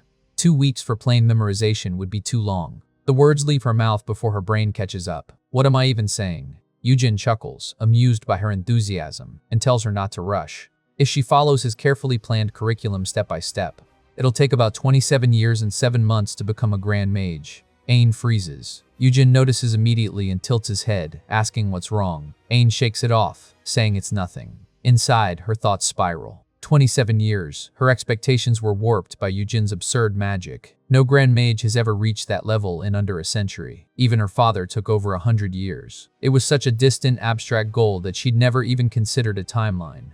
Ain exhales and reframes it. 27 years is actually insanely short. Becoming a grand mage isn't urgent anyway. What she really wants to know is this: how long will it take to regain her original level of magic skill? Yujin asks her to clarify. What level exactly? Top-tier sorcerer combat mage. She was on the verge of promotion to mystic. Yujin nods thoughtfully, while internally panicking. Sorcerer? Mystic? What are those? Better not let it show. He'll look it up later. He tells her he planned to address that after she memorized the books, but working on it in parallel is fine. Ain blinks, confused. Do what? Yujin explains gently. She must feel uneasy, being unable to use the magic she was once good at. Ain tries to deny it, fumbling over her words. That's when Yujin finally finds what he was looking for: his coat. Before mastering wheelless magic, Yujin explains, she needs two things: to train her sense of magic usage, and a way to cast magic without internal mana. The solution? They're going to get a partner, something that acts as pseudo-mana. The scene shifts to the rooftop as Yujin lays his coat on the ground. He casually mentions that about 14 years ago, he had to travel to another dimension. Back then, his condition was terrible. After an accident, he drifted through dimensional rifts on the brink of death until he reached another world. Drawing inspiration from the properties of its native creatures, and with their help, he invented wheelless magic and saved his life. Those native creatures were classified as fairies. Now, he's about to open a gate to that fairy world. He asks Ain if she remembers his warnings. She immediately recites them while removing her jacket. Don't let go of the rope, don't fall asleep, only look ahead and keep going. Yujin smiles. Good, they're ready. The air darkens as he activates his magic. The cut on his neck twists unnaturally, his skin unraveling into strange wire-like forms. Wheelless magic. A massive hole tears open inside the coat. A dimensional gate. Fairy realm. Ain watches in stunned silence. Even seeing it with her own eyes, it's too ridiculous to believe. Magic without mana is one thing, but dimensional gate magic normally requires dozens of elite, high-mana mages and national budget-level resources just to keep it open for minutes. The more she learns, the more distant her goal feels. Yujin tells her calmly to grip the rope tightly and stay calm. Everything will be fine. Inside, Ain steels herself. To become a grand mage, she has to surpass magic even greater than this monster's. She asks if he's really just going to call Yujin's name and let the fairies handle everything. Yujin laughs. He's extremely close with the locals. The coat he's wearing? A gift from them. He apologizes for sending her alone. It has to be this way to keep the gate open. Ain nods. If Yujin says it's fine, then it's fine. There's nothing to be scared of. She'll be quick. Gripping the rope tightly, Ain jumps straight into the dimensional gate. Back on the rooftop, Yujin watches Ia disappear into the gate and mutters with a crooked smile that the kid really has no fear. At that exact moment, another presence appears. On the rooftop of a nearby building, Choi Yi-seok materializes, looking down at the scene with open suspicion. He sneers that it's happening right on the rooftop, clearly something shady again. In his mind, the rumors are obvious. Jung Ein was supposedly defeated by that monster and fled overseas, shutting down her company out of fear. Wandering around relying only on her skills, taking no precautions. Of course she ended up like that. And the idea that Friedrich Gamora lost to Jung Ein and ran away? Laughable. Lies should at least be believable. No matter how talented she was, how could she have survived against the strongest mage? Choi Yi-seok clenches his fist. Capturing that monster will avenge the humiliation of that day and finally erase his inferiority complex toward that woman. One of his subordinates hesitates and speaks up.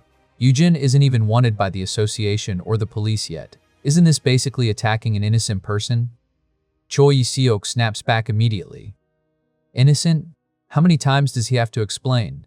They haven't faced that monster up close, so they don't understand. It's not just the hideous appearance, it's a threat to the world simply by existing. Magic, but not magic. A horrific phenomenon. The revolting sensation of something that shouldn't exist standing right in front of you. The next panel reveals the truth behind his obsession. Those memories still haunt him. He can't even sleep. Does anyone think he wants to attack it for fun?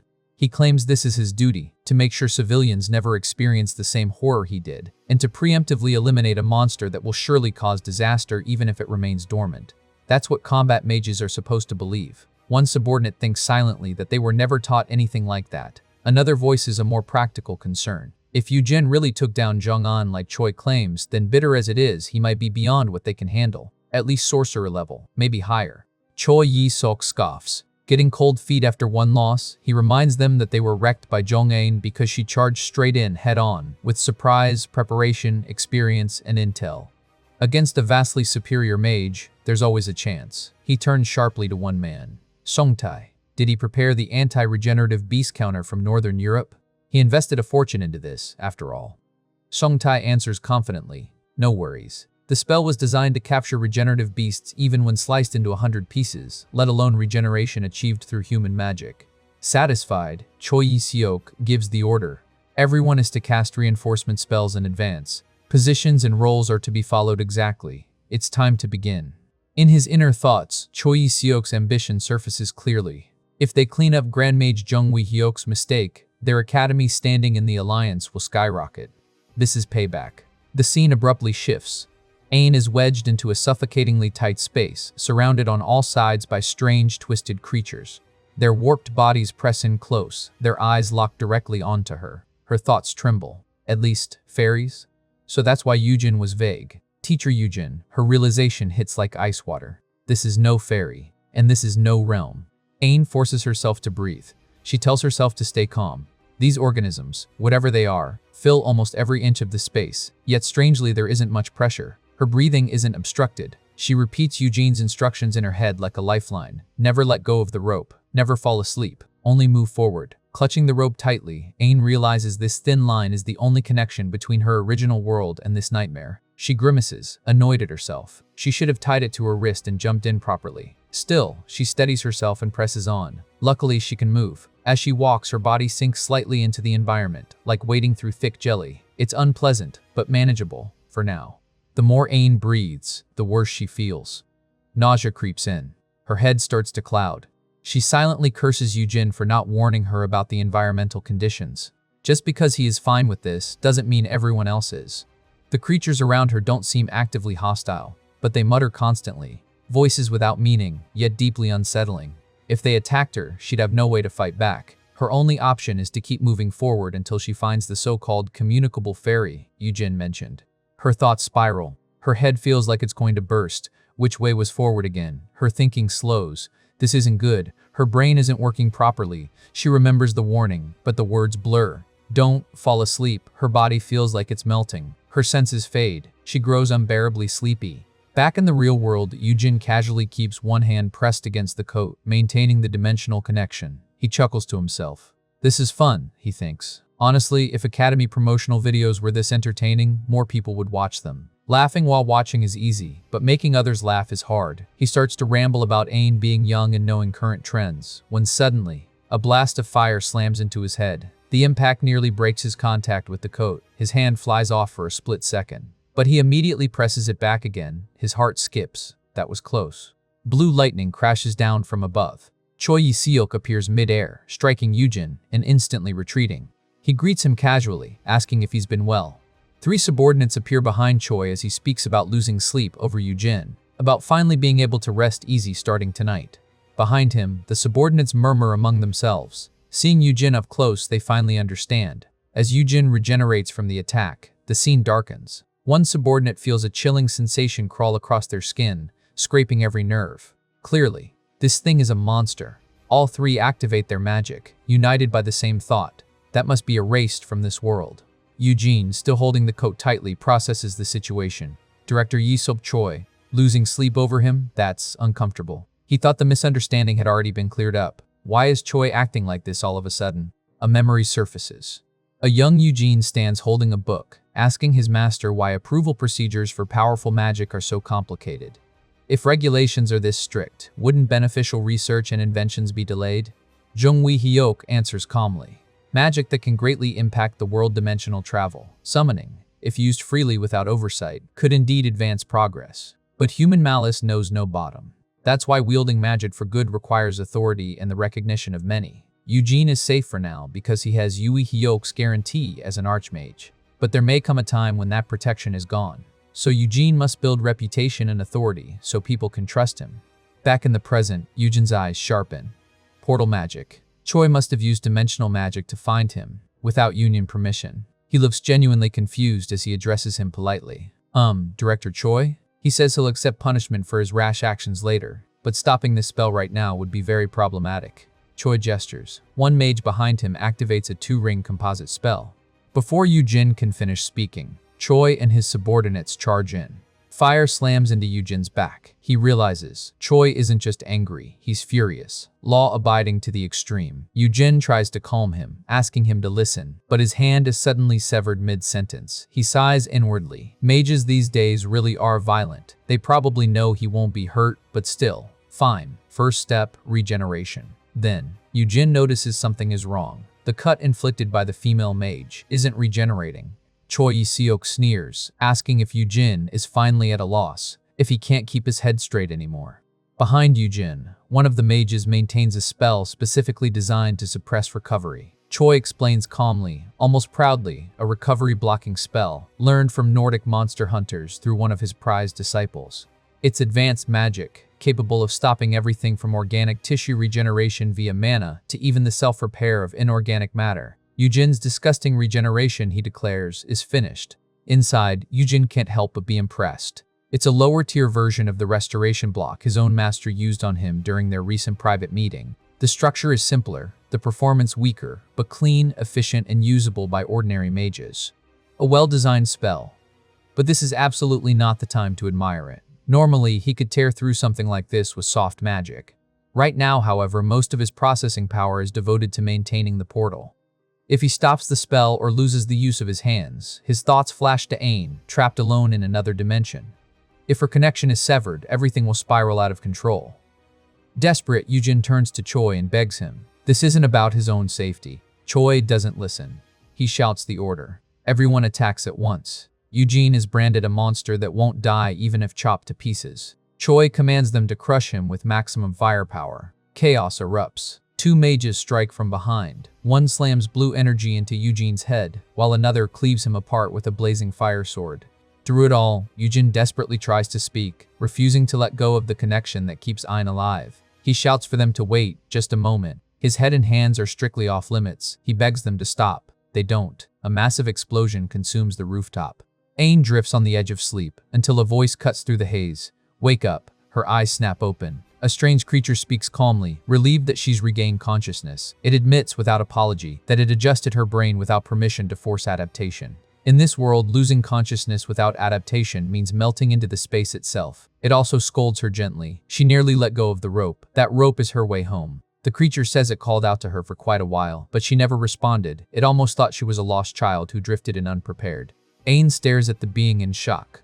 Is this a resident of the fairy realm? Realization hits her. The murmuring voices from earlier were real conversations. Because of their appearance, she never realized they were intelligent, communicative beings. She hurriedly thanks them and explains she didn't come by mistake. With Eugene's help, she crossed over to this world. She was told she could receive help from Eugene's friends. The creature pauses. Eugene? Suddenly, all of them react. That Eugene? Did Eugene really send her? They smell Eugene on her, and the fact that she made it here at all confirms it. Ain's heart sinks. This reaction, something is wrong. Before she can process it, the creatures grab her and carry her away. Ain panics internally, unsure how to interpret their excitement. One of them questions her words. Friends, Eugene and them, they tell her flatly. She's greatly mistaken. Anyone who's truly experienced Eugene couldn't possibly misunderstand. Eugene is not their friend. She'll hear it directly now that she's arrived. She must show proper respect and offer her greeting to the one who belongs to this place. Ain is brought before a towering presence. A vast, overwhelming eye gazes down at her. The guide announces it plainly. The Queen. The Mother. Back on the rooftop, Choi's subordinate reports nervously. Their magic is working. The regeneration is definitely blocked. And yet, they don't know how to respond to what they're seeing. They aren't even sure if the neutralization is progressing at all. What remains of Eugene is horrifying. Only his head is left. And from that head, a hand is emerging, stretching outward to maintain the dimensional connection. The subordinate trembles. What? Are they even fighting? Inside his fading consciousness, Eugene thinks wryly that this is incredibly awkward. He somehow managed to protect his head and hands, but maintaining the portal in this condition is exhausting beyond measure. He apologizes silently to Ain and begs her, just a little longer, please hurry up. Choi Yi-seok snaps at his subordinates, barking orders to ignore the creeping unease. Whatever this grotesque shape is, it's clearly not normal, and the shrinking hole proves the enemy is taking damage. To him, the outcome is already decided. With a sharp breath, he strides toward Yujin, declaring he'll finish it himself. He addresses Yujin directly, almost mockingly. Yujin hasn't counterattacked once, just stood there, guarding that strange hole while getting torn apart. That alone convinces Isiok it must be some horrific spell in preparation. Otherwise, why protect it so desperately without fighting back? Isiok continues his condemnation, blaming Yujin's very existence for spreading fear among the citizens. To him, that fear is instinctive proof of Yujin's evil. Raising his magic sword, he vows to settle everything here, the public's terror and his own humiliation. Yujin will be neutralized and dragged before the Alliance's tribunal. Yujin finally speaks, calm, apologetic. He admits his mistakes and accepts whatever punishment awaits him. He just asks for a little time. He says he'll take it out, immediately. Yixia freezes for half a second, confused. Take out what? Then strikes without hesitation, warning him not to try anything clever. In his mind, it's over. After being torn up this badly, no magic could possibly turn the tables. Isiok notices something clinging to his blade. His confidence cracks. Just moments ago, the sword had sliced clean through. Now, something's wrong. As realization dawns on him, Yujin begins reattaching his severed limbs, forcing himself past his limits. An apology flickers through Yujin's thoughts, but only briefly. He just needs a little more, even if it nearly breaks him. The scene shifts to the fairy realm. Ain stands before the queen, who calmly confirms that Yujin sent her. Ain is overwhelmed. The presence here feels monstrously vast, far beyond anything she's known. The queen studies her and asks if she's Yujin's bloodkin. Ain quickly denies it, calling herself only a disciple. That answer seems to satisfy her. Yujin's scent on her now makes sense. She reflects on the path Yujin chose and pauses on the word friend. Was that really how Yujin saw himself to them? Ain panics internally. She can't read their expressions, but the atmosphere is anything but warm. It feels like Yujin unknowingly offended them and then sent Ain alone into danger. The queen corrects the misunderstanding. Yujin is not merely a friend, he is this world's one and only savior. What they feel for him goes far beyond friendship. It's immeasurable gratitude and awe for someone who risked his life for their world. Because of that, Ain is no threat. As Yujin's disciple, he is declared a precious guest. The queen formally welcomes her, and the tension dissolves, replaced by reverence.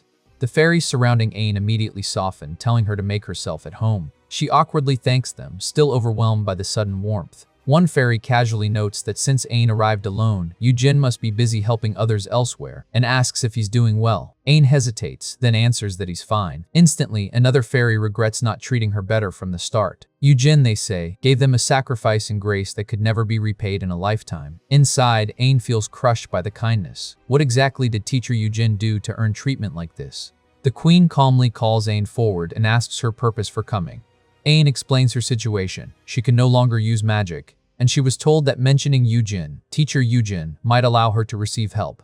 The queen immediately understands. The technique Yujin devised, inspired by fairy traits. After a moment's thought, she agrees to help by sending one of the fairy children to Ain's world. With Yujin working alongside her, it will surely resolve Ain's problem. Ain barely has time to react before the room erupts. Every fairy shouts at once, begging to be chosen. They all want to go. No. They all want to see Yujin again. Ain stares in disbelief. Teacher Yujin is a total idol. It almost feels like they care more about seeing him than helping her. Somehow, that stings. Still, Ain assesses them objectively. These fairies are the very motif behind ancient magic, rare, powerful, and incredibly useful. Even if they don't look especially appealing, regaining magic would make everything worth it. Before she can finish thinking, the rope Ain is holding suddenly speaks, shouting her name. She freezes. Teacher Yujin? Yujin's voice bursts out urgently, warning her to hurry back. Things are going very wrong. Ain panics. Sending only eyes and a mouth through space isn't exactly reassuring. Apparently, Yujin had been holding the dimensional gate open while watching the situation unfold. One of the fairies interrupts in shock. Is that really Yujin? Yujin cheerfully greets them all like old friends. Ain, watching this unfold, mutters that her absurdly popular teacher must be enjoying himself. The fairies fuss over Yujin immediately, asking if he's wearing the clothes they gave him, begging him to show his face.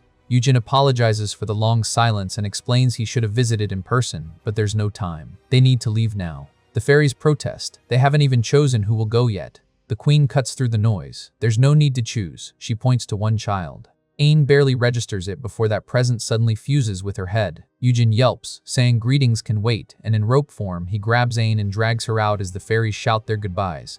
After they leave, the fairies question their queen. She acknowledges their feelings but stands by her decision. Turning inward, she speaks to Yujin in her thoughts. She respects his choice even if it defies human logic. Because Yujin is that kind of person, the successor of Jung Yui Hyok's legacy. She hopes this child will become a pillar of support, someone Yujin can rely on, and who can rely on him in return. The battlefield snaps back into focus. One of Choi Yi-seok's subordinates screams as his hand begins to warp grotesquely. Yi-seok orders them not to panic. There's no pain. But inside, dread coils tight. The repair block magic stopped long ago. No attack magic works anymore. The situation has spiraled completely out of control. Yi-seok stares at Eugene's transformed face, cold terror settling in. Is he even human? Regret floods him. His inferiority complex, his fear, the disciples he dragged into this nightmare. His subordinates shout that things are falling apart. One of them glimpses Eugene and recoils in pure horror. Yi-seok doesn't deny it. They touch something they never should have.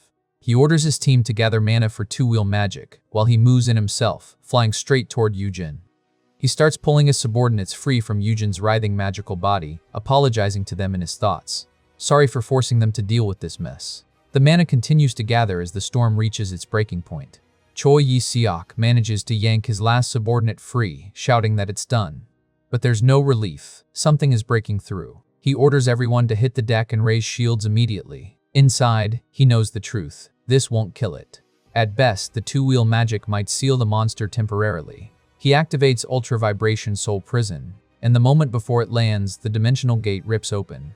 Ain crashes onto the ground, groaning as she rolls to a stop. She calls out to teacher Eugen, half relieved, half exasperated, complaining that if he was going to throw her into a disaster like this, he should have warned her properly.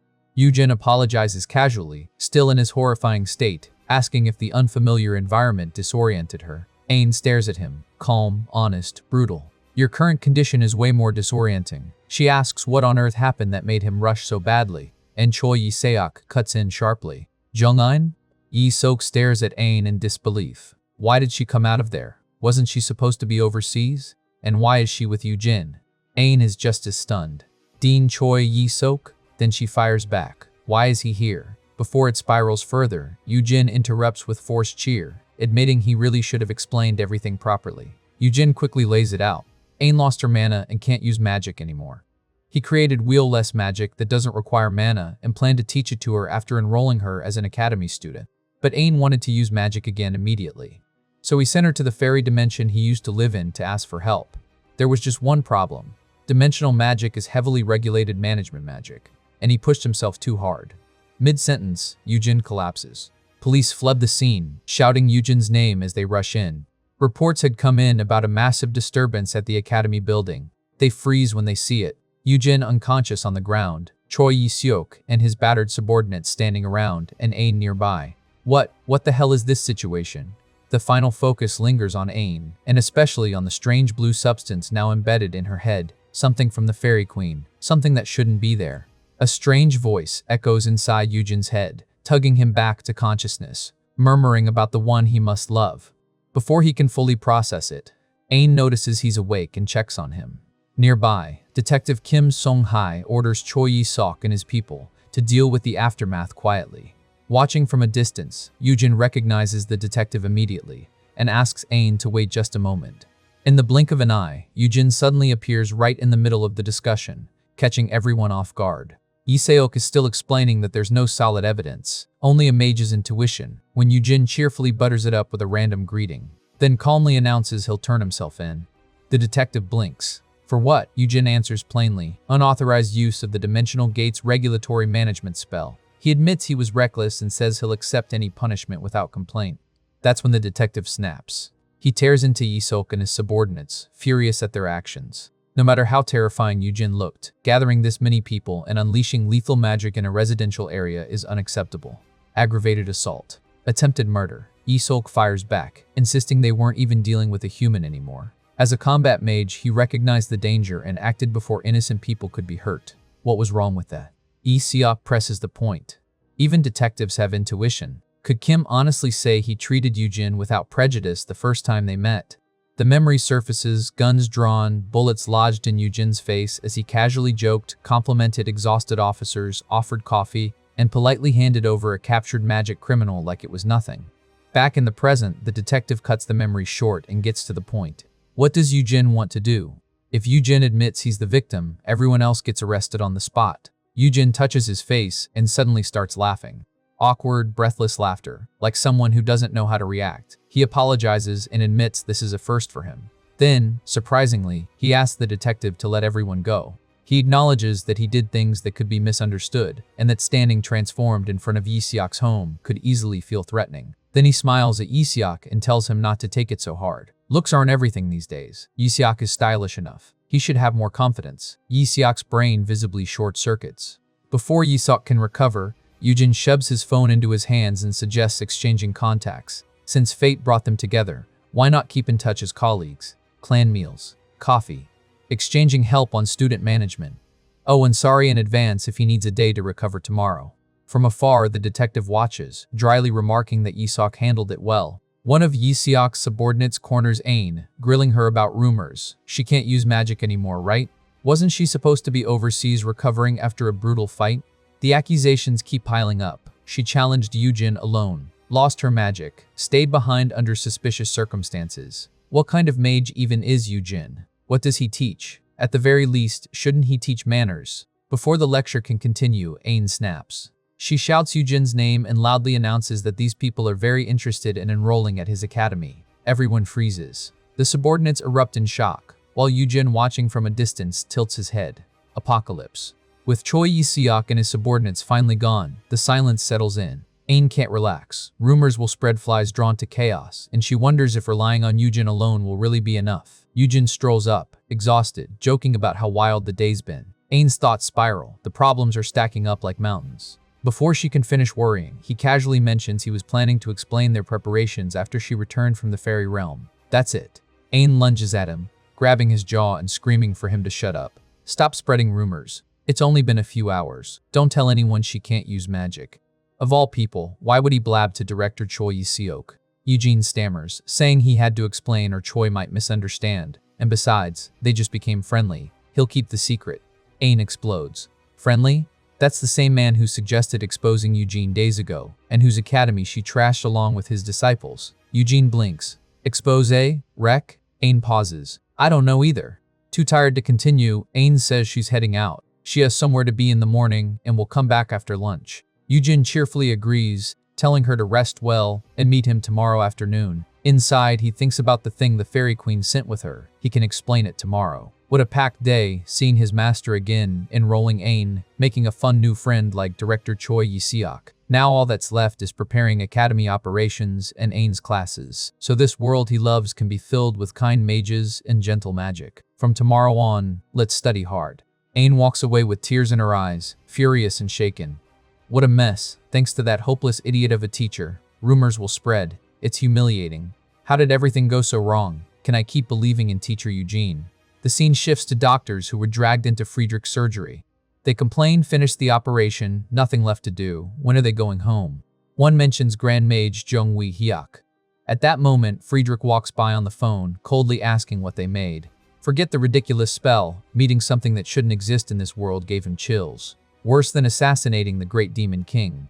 As he passes, he casually disintegrates the complaining doctor. Annoying mouth, he mutters. A subordinate offers to send the remaining doctors home. Relief floods them. Finally, proper coffee. Still on the phone, Friedrich asks for confirmation. That man, Eugene, is really his disciple. Jung-wee Hyuk answers without hesitation. His proudest, most outstanding disciple. One he's never had before, and never will again. He explains why Friedrich was shaken. Eugene is sustaining his life in an ingenious, unnatural state, existing where he shouldn't, forcibly kept alive without demon arts or necromancy. For ordinary humans, just being near him induces horror and nausea. For battle-hardened mages, the instinct is worse. Unconscious lethal spells triggered as self-defense. The more hostility there is, the deeper that enmity grows, clouding judgment and inflaming survival instincts. Friedrich scoffs. A completely cursed monster freak. Still, meeting him was a fresh stimulus. It broke old habits, sparked new ideas. He tells Jung Wee-hyuk to look forward to it. His declaration of war is coming. Friedrich ends the call, annoyed that Yui Hyuk hung up first. Another mage urges focus. Attendance is called. Linus absent. Zodiac, fully assembled. Friedrich addresses them. He knows everyone's busy, but this message must be delivered in person. He once planned to smash the suffocating model garden Yui Hyuk built and create a world where magic dominates all. He thought he was ready, even prepared to flip the world so thoroughly that even the unkillable Jung Yui Hyuk couldn't act. But recently, he paid a heavy price. Learned the world has changed, realized how small his goals truly were. Now he can dream bigger. The room darkens. Let's kill Jung Wee-hyuk first. A massive gathering buzzes with irritation. People scoff at being dragged in physically instead of using a video call, mocking the whole thing as some outdated summons. Then the real bomb drops. They're talking about killing the great mage, not discrediting him, not political maneuvering, actual murder. The room goes quiet. This isn't absurd anymore, it's dangerous. Amid the tension, Friedrich casually asks the mage beside him if she's eating. Her calm answer, she already snacked, only makes the situation feel more surreal. Others push forward, demanding details.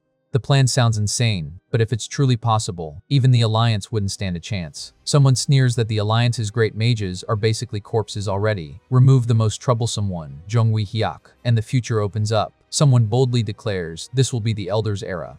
Friedrich pauses.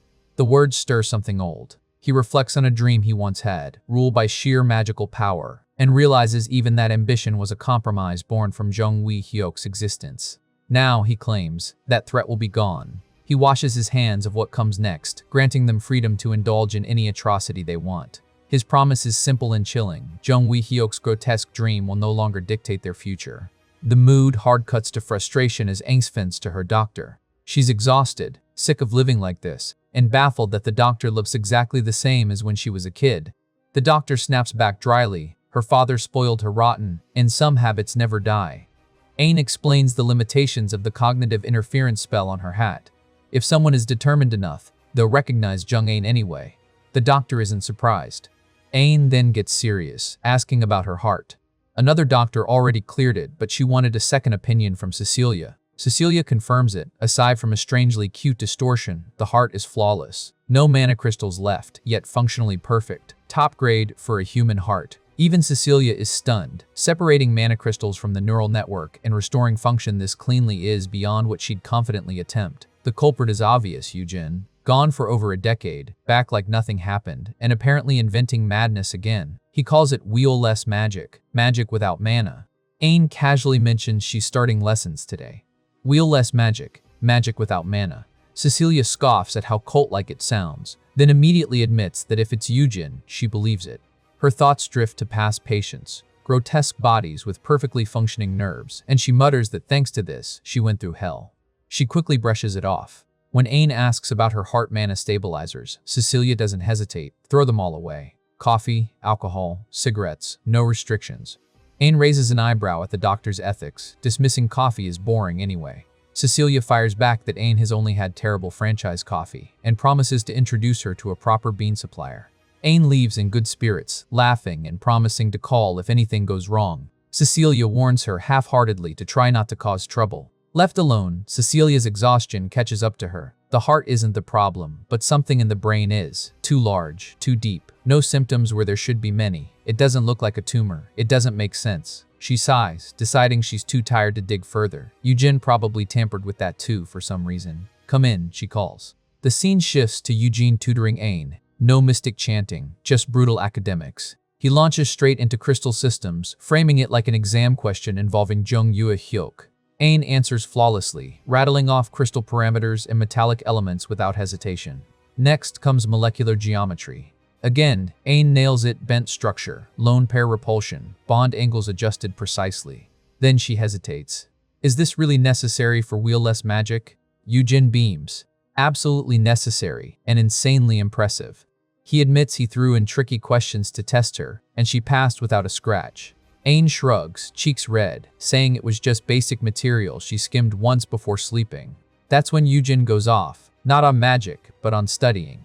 Sleep cycles, memory consolidation, adenosine clearance, golden brain hours after waking. He enthusiastically explains optimal learning strategies, warning against wasting that precious time on web surfing. Ain blinks. Who are you talking to? Yujin smiles. Future students. Ain scratches her head, trying to make sense of Yujin's lessons. Her inherited brain is exceptional, but even so, her mind never ran this sharply before. Memories flash back to when the Queen of Fairies gave her the mysterious artifact that merged with her brain. Since leaving the dimensional gate yesterday, her head has throbbed incessantly, as if another mind were nested inside her own. She suddenly realizes the obvious, the artifact implanted in her head yesterday. How did she forget something so important? She yells at Yujin, demanding an explanation. He calmly offers to take a look, letting her sit while he examines her. Ain's horror grows. He had already pulled out her heart, needed it, and now he's staring into her brain. Eugene's voice drips excitement. The timing was off before, but now he can see it fully. It's about to hatch. Ain shrieks. Hatch is not the word one uses when staring into a person's brain. Eugene insists it must remain sealed for now. He marvels that the Queen's successor, born only once per generation, was entrusted to Ain. Ain can hardly process it. The Queen's successor? That's beyond incredible. Her inner thoughts spin. Even in her prime, the Queen radiated pressure unmatched by dragons. Commanding her successor could take Ain's abilities to levels unimaginable, possibly within a year. Suddenly, something erupts from Ain's head and shoots to the floor. Dizziness hits, but she's okay. She marvels at what she's witnessing. Could this tiny being really support wheelless magic and regular magic alike? Yujin waves off her questions at first, cooing at how adorable it is. When he finally answers, he admits even he doesn't fully understand it. The fairy was born too young and is unlike any other. Ain asks how long it will take to reach even 1/100th the Queen's size. Yujin explains that regular fairies mature over 3,000 years. The Queen's lived tens of thousands. He suggests they raise it together, slowly discovering its potential. The Queen must have had a reason for sending it. Ain scoffs. She didn't adopt a pet and isn't in a position to raise someone. Even if the fairies arranged it for her, their logic is foreign to her. Back at the assembly, Friedrich reminds everyone, this is the plan. Start imagining new projects once Zhong Wei Hyuk is gone. An attendee timidly asks to leave for food and rest. A voice sneers at him, comparing his meal to livestock feed, and dismisses him harshly.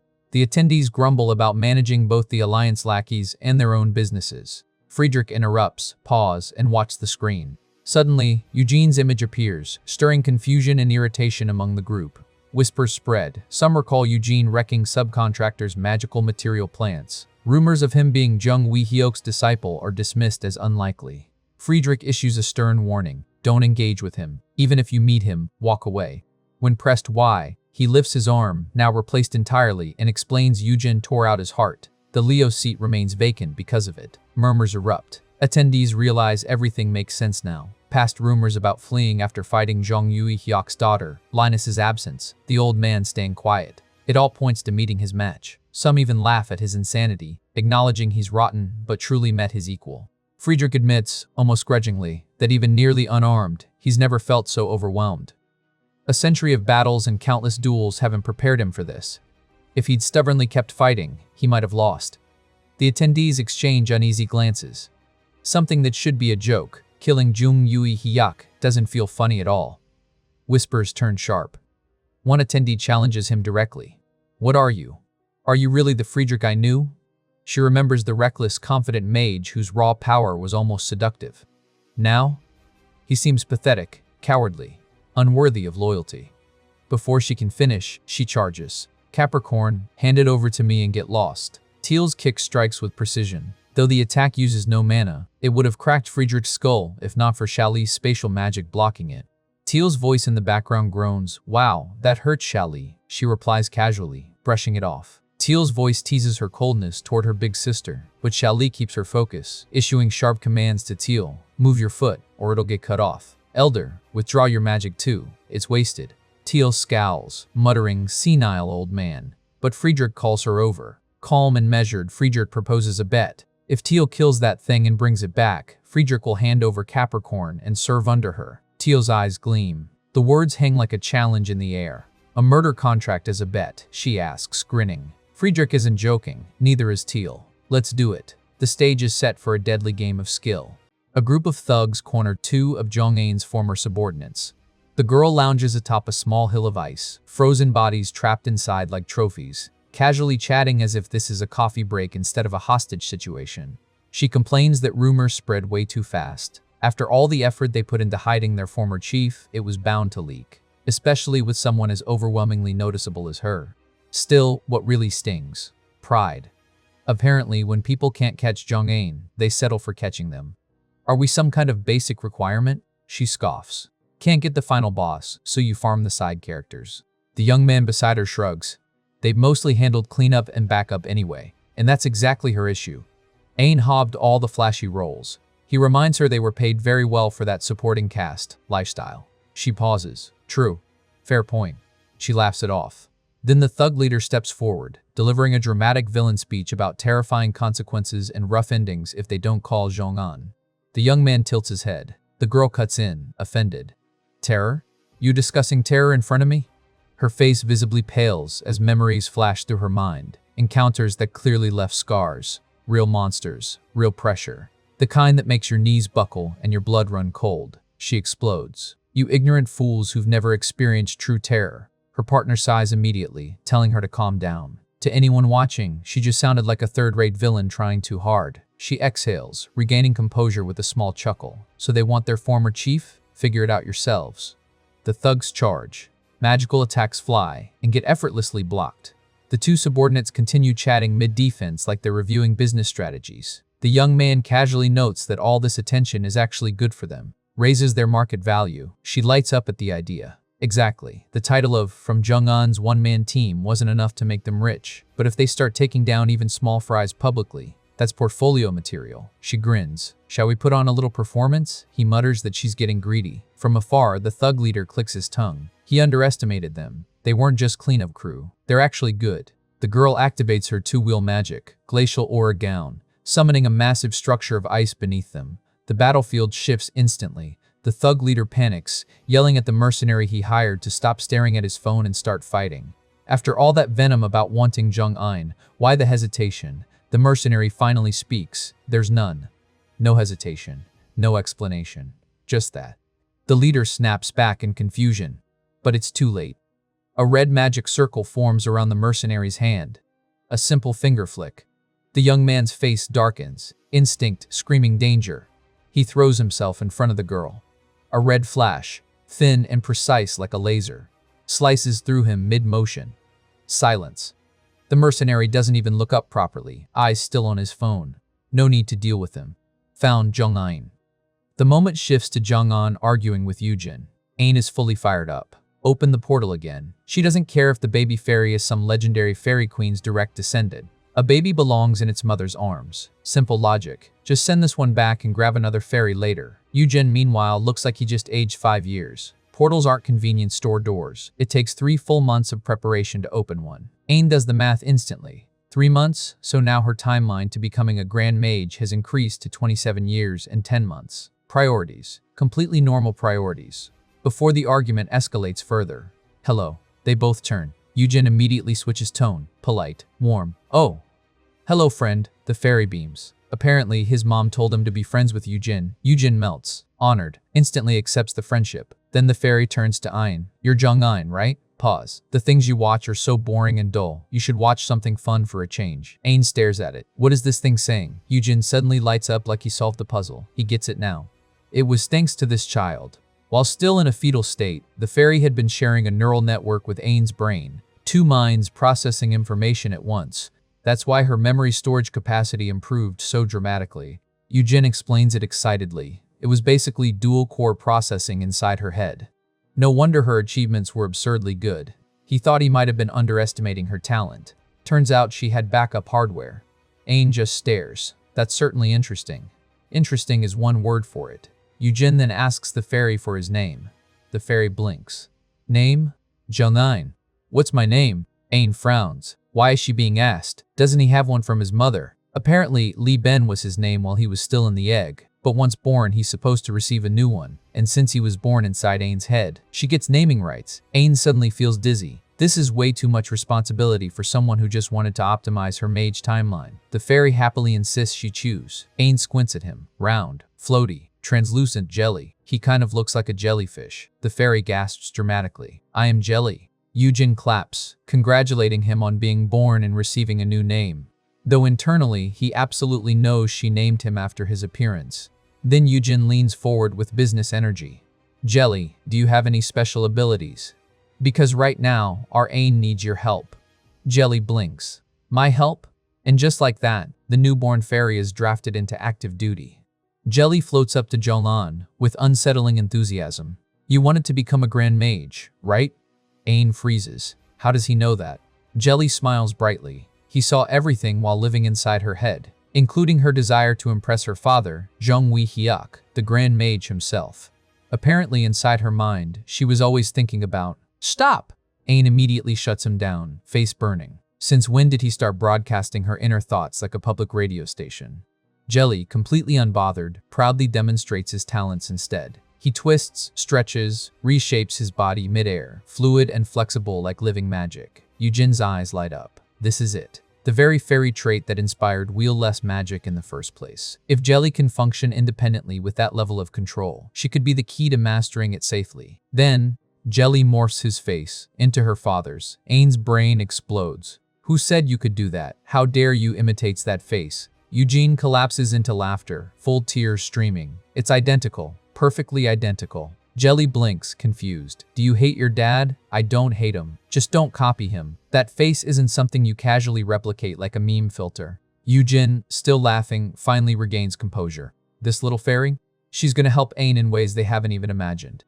Ain narrows her eyes. You mean with incredibly rude little tricks? Yujin shifts into teacher mode.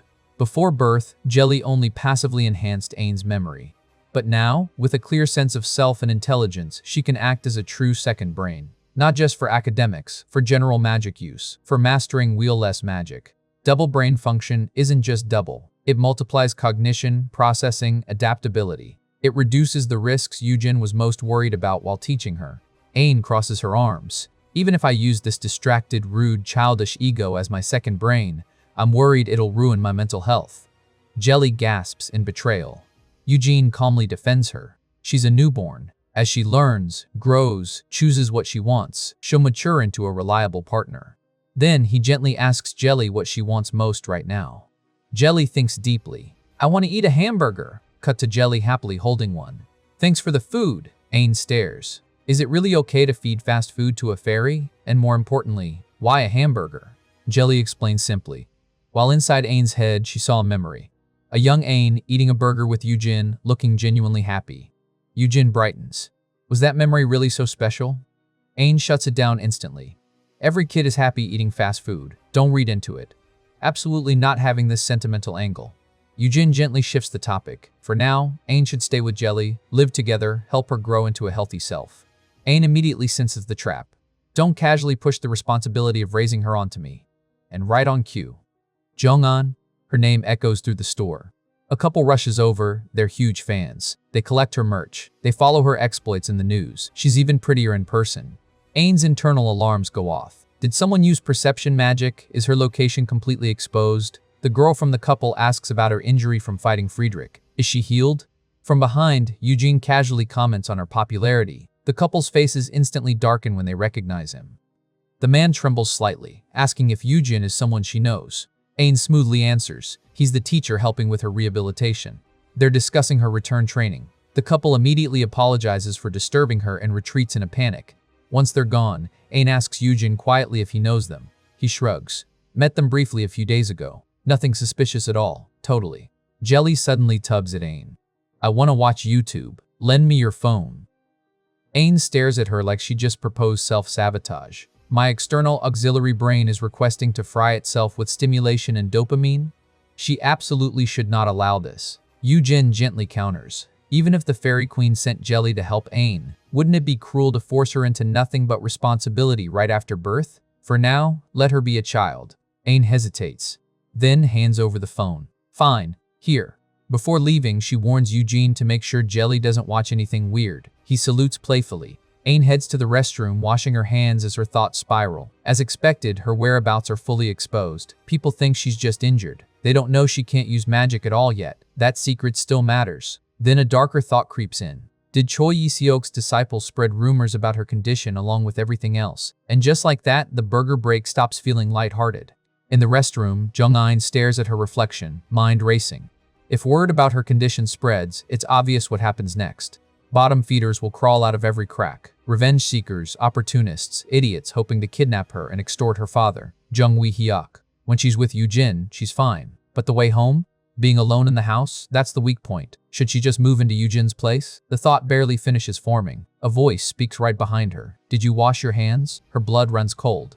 Cut back to the table. Yoo-jin casually watches Jelly glued to the phone. Is it that fun?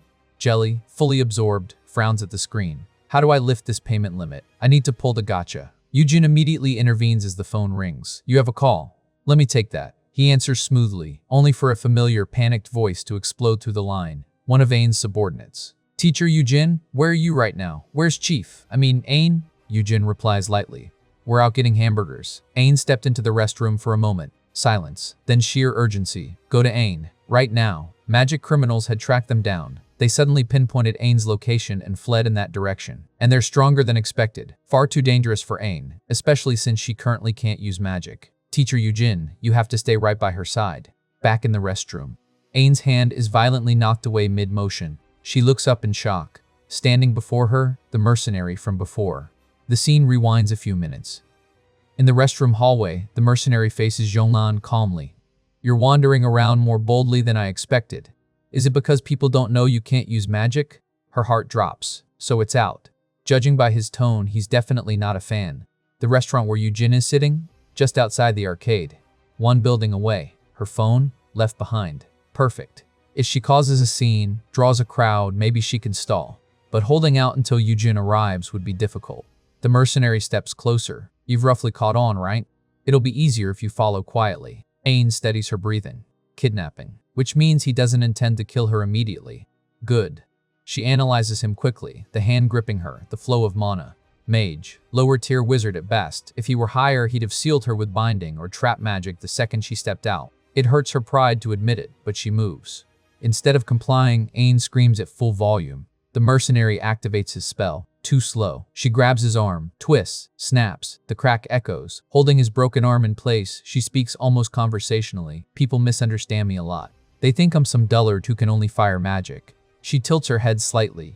Buffer coating magic. You know how to use it? Even if he does, it won't protect your joints. She demands to know whose orders this is. Some punk she beat before? A red magic circle flares. He flicks his finger. A thin red beam slices through the air. She dodges. Barely. She hits the ground hard. He's tougher than she calculated. Without magic, this is her limit. A red flash. Pain explodes. Her arm is severed cleanly. The world tilts. Moments later, the mercenary exhales heavily, lifting her limp body over his shoulder. You sure raised a heavy one. Cold. Detached. Just cargo. Back inside, Yoo-jin stares at the blood. At Ain's arm. His mind blanks, then shatters. Ain's arm. A scream tears out of him. You idiot, you fool, I'm a fool. He knew she was anxious. She said it over and over. She was worried about being exposed, and he let her walk alone. He sinks, crushed by guilt. I'm sorry. I'm so sorry. Jelly floats closer carefully. Yoo-jin, are you okay? I'll help you find Jung-in too. He inhales shakily. Yeah, thanks Jelly. He forces himself upright. It's not too late. Yoo-jin's mind shifts into precision mode. The fact that her arm is here means it was cut immediately after she exited the restroom. Not much time has passed, which means she might still be alive. He activates wheel-less magic, spatial memory tracking. The moment his hand touches the floor, memories flood in, residual traces, movements, echoes of presence. Then, found her, alive. They're moving her toward a car. He has to go, now. Just as he's about to move, Ain's subordinates rush in. Mr. Yoo-jin, we're here. They see the blood. What happened to A? And the atmosphere turns deadly quiet. Ain's subordinates rush in and stop cold. Half of Yoo-jin's face is gone, torn away from overexerting wheel-less magic. Mr. Yoo-jin, he answers calmly, almost gently. Ah, Yoon-hai, we Myung. He thanks them for the warning, then delivers it plainly. Ain has been kidnapped. No panic in his voice anymore. Just direction. Time is tight. I'll go save Ain first. And he disappears.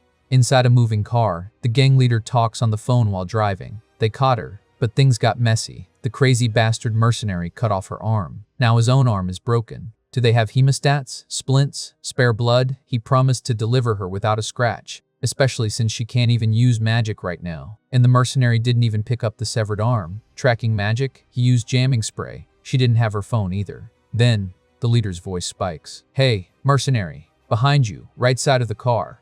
Something massive descends. Is that a magic beast?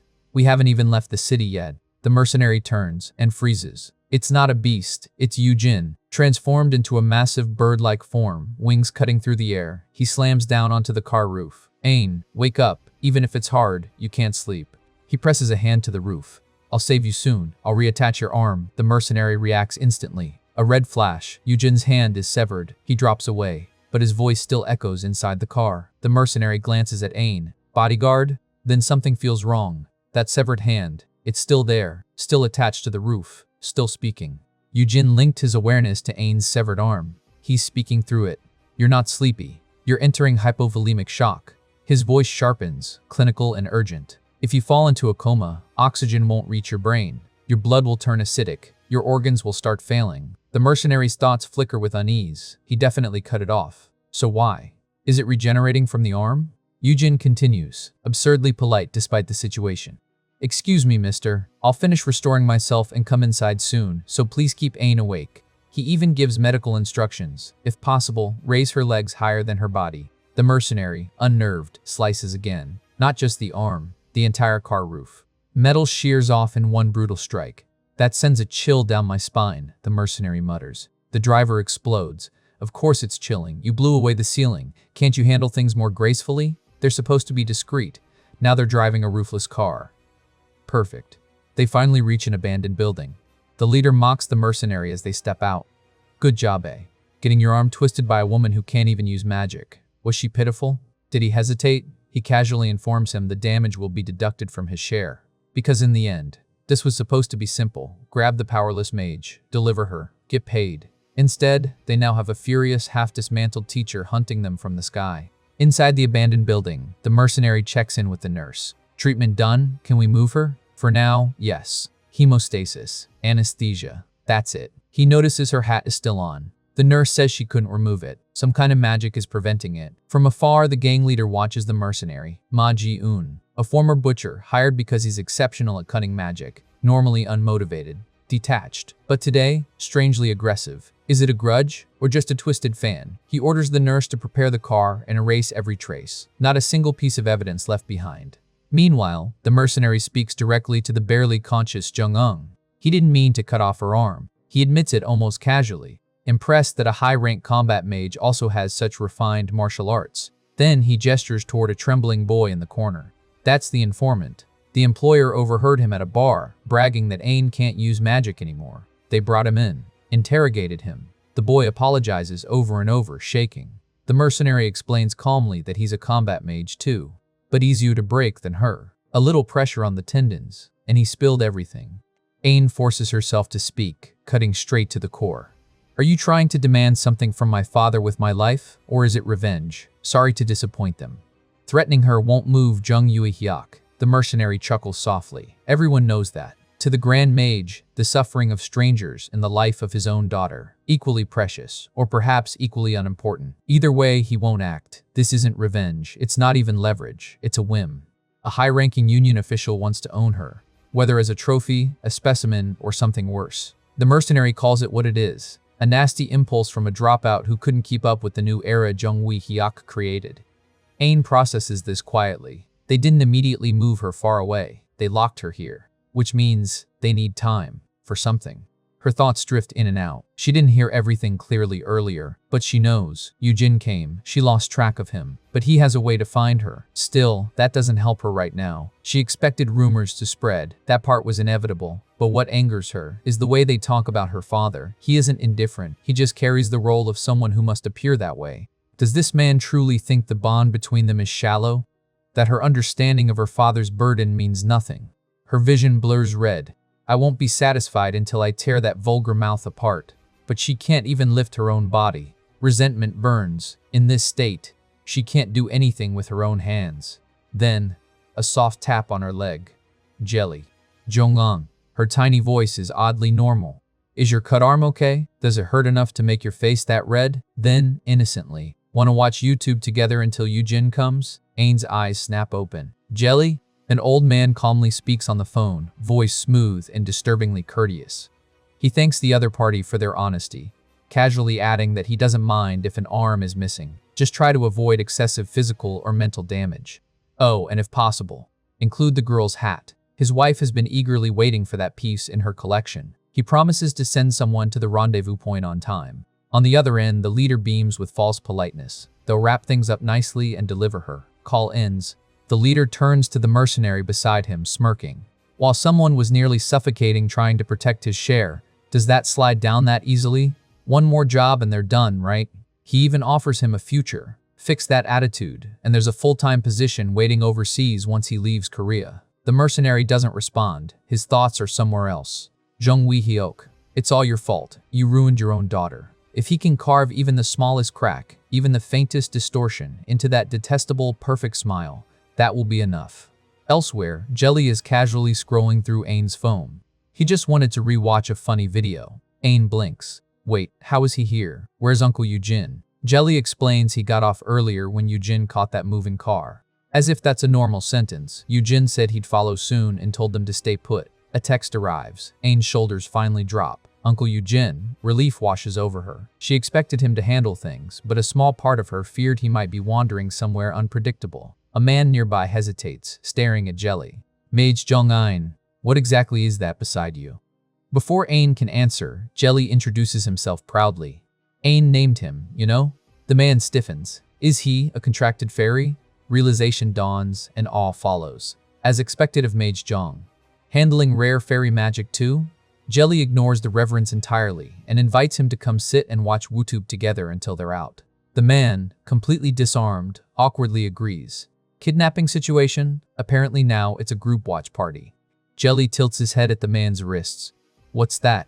Isn't it uncomfortable? Fashion, the man awkwardly explains, binding magic handcuffs. While wearing them, he can't use magic. They're extremely expensive. Usually only public institutions have access to them. No idea how these thugs got their hands on one. If he didn't have this, he could knock out every bad guy here and escape instantly. Jelly's eyes sparkle. Really? In the background, Ain watches carefully. That guy's combat sense isn't amazing, but his severing magic is precise. Dangerous. Unless someone has defensive magic on Huaimyong's level, with the bald guy's sloppy standards she saw before. Then, click.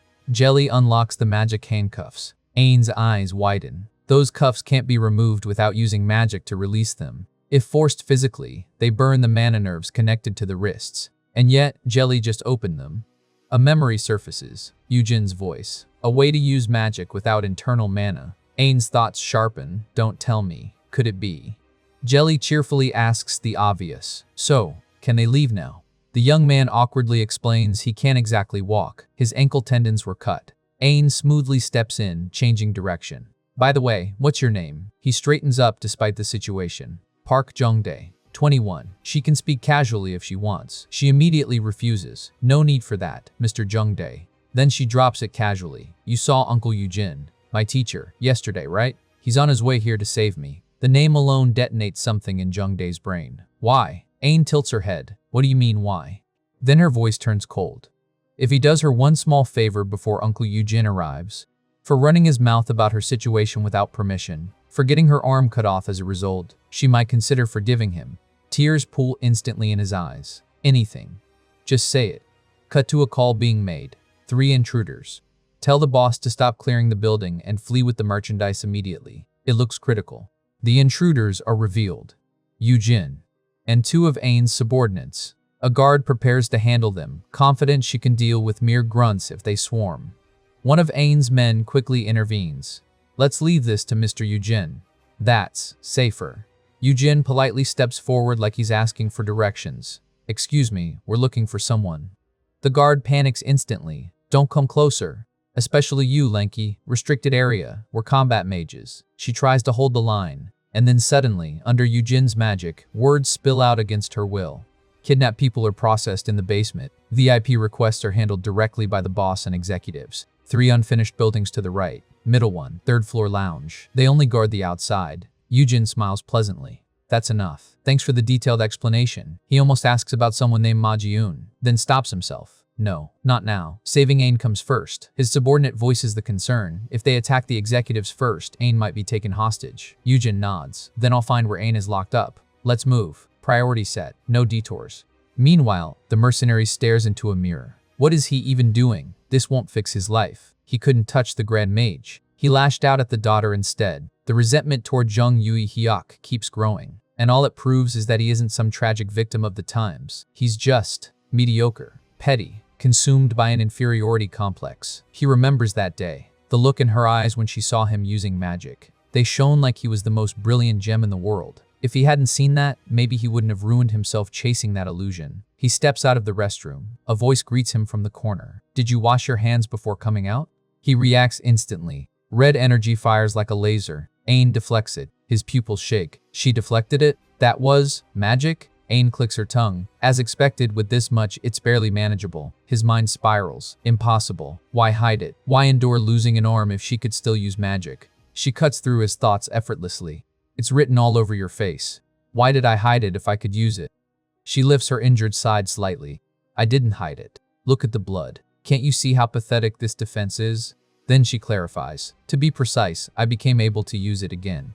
But the conditions aren't great. So this is all she can manage right now. And even at barely manageable, she just blocked his killing shot. Flashback. Ain evaluates Park Jung-dae like she's grading homework. Shock discharge. Basic cushioning magic. That's it? She presses further. Any elemental discharge series at all? And why is every output so weak? Jung-dae stumbles through his explanation. He did have a couple more two-wheel spells, but he burned through them during yesterday's incident. Without prepared materials, he's basically empty. Ain nods. Fine, she'll work with this. She turned sharply to Jelly. Is what I said really possible? Because Jelly's role is crucial. Jelly hums thoughtfully. It might work, but it's too complex to execute quickly alone. Ain will have to handle the difficult mimicry calculations herself. Ain raises her missing arm without hesitation. Leave that to me. Just come in. Follow my brain's instructions. Spread evenly through the blood vessels, hands, heart, brain. Jelly salutes cheerfully. Got it. The moment Jelly enters through the severed arm, Ain collapses. Blue energy floods her veins like a violent tide. Her body spasms as magic surges through pathways that were never meant to carry it like this. Her mind screams. It doesn't hurt. It's just a reflex, not pain. Her thoughts feel like they're being torn apart and rewoven mid-process. Consciousness splitting and stitching itself back together. I can do this. No, I have to. I am Grand Mage Jung Wee Hyuk's daughter. A blue magic circle forms in her palm. For the first time since losing it, she creates a wheel with her will. Magic returns. Jelly, you're the best. Her chest rises sharply. Done. Magic again. She laughs softly, almost disbelieving. This is the happiest she's felt since she was 8. Jung-dae stares, stunned and worried. Didn't she say Mr. Yujin was coming soon? Wouldn't it be safer to just wait? Ain looks at him like he just failed the most basic exam. I'm Mr. Yujin's student. If I sit around before every class waiting to be spoon-fed, when will I ever improve? Back to the present. Magic clashes between Ain and the mercenary. Her thoughts hover calmly amid the chaos. If there is one duty a student must uphold, isn't it thorough preparation before class? Across from her, the mercenary's confidence crumbles. So she had a backup plan. From planning to execution, he underestimated her. They dared kidnap the Grand Mage's daughter. Ain cuts him off sharply. I told you earlier, my father has nothing to do with this. Her eyes harden. The enemy you made, especially you, from the very beginning, was never the Grand Mage's daughter. It was Mage Jung Ain. The story flashes back. Ain calmly breaks down their situation. Barely any guards, no other victims, and one useless jailer who can't even use magic. They weren't seen as a threat, and that was the enemy's biggest mistake. She casually admits she already took advantage of that, knocking guards out with weak magic like it was nothing. Jung-dae apologizes for being dead weight, offering to help anyway. Ain shuts it down immediately. She tells him to stay hidden.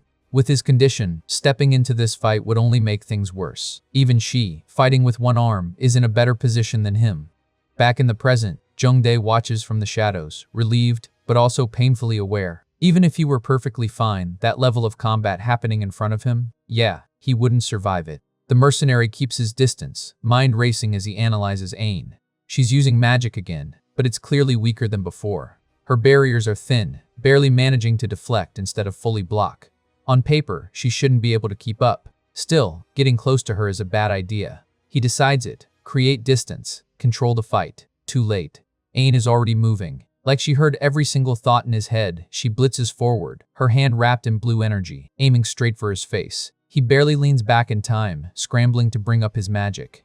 She doesn't stop. She's on him again instantly, smiling like she's enjoying every second. Told you I was fast, didn't I? He fires back with a red beam to force her away. The attacks collide, energy scattering in the air. Ain slips through clean. The mercenary doesn't. The aftershock hits him instead. Yeah, he figured out her limits. Problem is, she's not fighting like someone who cares about them. The mercenary reels, realizing too late she mixed in a shock-based attack. Nice hidden trick. Meanwhile, Ain keeps her cool. Her spells may be weak, but in this environment, she's got a real shot at winning. And for once, she can push herself without worrying about her heart giving out. On the flip side, the mercenary isn't panicking either. She's reckless, spamming magic with almost no defense. That makes her predictable. Both of them are stacking damage. Both of them see an opening.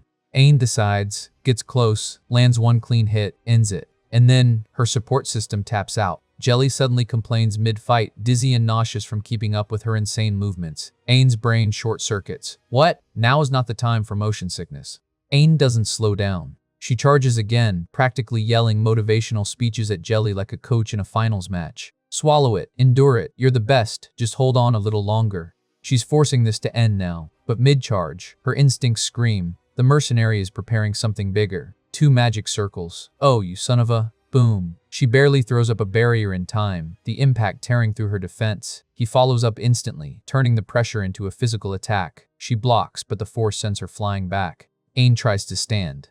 I'm okay, I can still move. She forces herself up, and then her body just stops. No warning, no dramatic buildup, she collapses. The mercenary watches her quietly. Let's stop here. Not mockery, not arrogance, just a firm conclusion. He admits it plainly, he's impressed. She pushed him this far using nothing but basic, low-level magic. That's not normal, that's talent. The mercenary tries to end things without pushing it further. He explains his magic isn't something he can safely hold back. It's built to injure. His employer wanted the merchandise untouched, and Ain is making that impossible. So he offers her a way out. Stop resisting. Rest. He'll even bring medicine. Ain tries to stand anyway. Shaking, bleeding, barely holding herself up. She still refuses. And worse, she calls him out. Those aren't kind intentions. They're excuses. If anything, he's the one struggling. She doubles down, claiming she never felt like she was going to lose in the first place. Even now, she insists her basic magic is enough. Then she shifts from defiance to precision. She dissects his style in seconds old generation magic, reliant on gestures for control. Outdated. That's the word she throws at him. And yeah, that one lands. You can almost see the vein pop. Her words drag him back. A memory surfaces. Ain's father stands in front of the mercenary, genuinely excited, gripping his hands like he's found something rare. He praises him, not for modern efficiency, but for sticking to traditional magic. The kind most people abandoned because it's too complex, too impractical for combat. But this man, he made it work. Not in battle, but in something completely unexpected. Precision cutting. Turning an obsolete combat style into something refined, almost artistic. Something even machines couldn't replicate. To Ain's father, it wasn't useless, it was beautiful. For a moment, the mercenary wasn't a failure. He was someone who gave forgotten magic a new purpose, someone worth recognizing. Then the next memory hits harder. No admiration this time, just cold evaluation. Interviewers dismiss him without hesitation, calling his magic unfit for combat, lacking tactical value, not worth much in the real world. Their solution? Find a technical job, stay in the background, don't aim higher. And just like that, everything he was praised for becomes the very reason he's rejected. Yeah, that sticks. The memory fades. A red magic circle forms between his fingers, steady but heavy with something more than just power. Frustration, resentment. Old wounds reopened. He looks at Ain, expression tight. Like father, like daughter. Same sharp insight, same way of digging into things people would rather leave buried. And yeah, same talent for getting on his nerves. A flash. A red beam slices through Ain's legs. She drops instantly, a scream tearing out of her. The mercenary doesn't hold back anymore. He admits it plainly, he was trying to be gentle before. But now, that's over. This isn't about the job anymore. This is about resentment. He vents everything he couldn't say back then directly onto her, mocking her, provoking her, wanting her to keep resisting just so he can break her properly. Even thinking it. He doesn't care about the merchandise anymore. He just wants to destroy her. Magic circles begin to stack, his spell growing larger, heavier. Something far more dangerous than before. An old generation technique. The very thing she mocked. The air turns red as he begins chanting. Long, complex, deliberate. This isn't a quick attack. This is a finisher. Layered magic circles bloom, power gathering, the atmosphere itself tightening around Ain. She can't move. She can barely breathe. This should be the end. And then, Jelly shows up. Out of nowhere. No warning, no hesitation. He stretches his mouth wide and eats the magic. All of it. The fully formed, multi-circle spell. Just gone. Snatched mid-cast like it was nothing. A beat of silence. Yeah, nobody saw that coming. Ain is on her knees, body wrecked, legs useless and still talking. Calm, measured, almost satisfied. She admits it, she was waiting for that spell. Counting on it even. Jelly shifts, taking the form of a magic circle in her palm, and she analyzes it like a researcher mid-battle. A projectile-based cutting spell, fragile if disrupted, but deadly if it follows its path cleanly. In short, more efficient than what she was using. The mercenary's face drains of color. Then, Ain drops the truth, calling him old-fashioned, just bait. A deliberate jab to provoke him into using exactly what she needed. And to make it sting less, or maybe just to be honest, she admits it. She actually likes those traditional methods too. Yeah, she played him perfectly. Before he can even process it, she starts chanting. His spell, word for word. The air turns red again, but this time, it's her controlling it.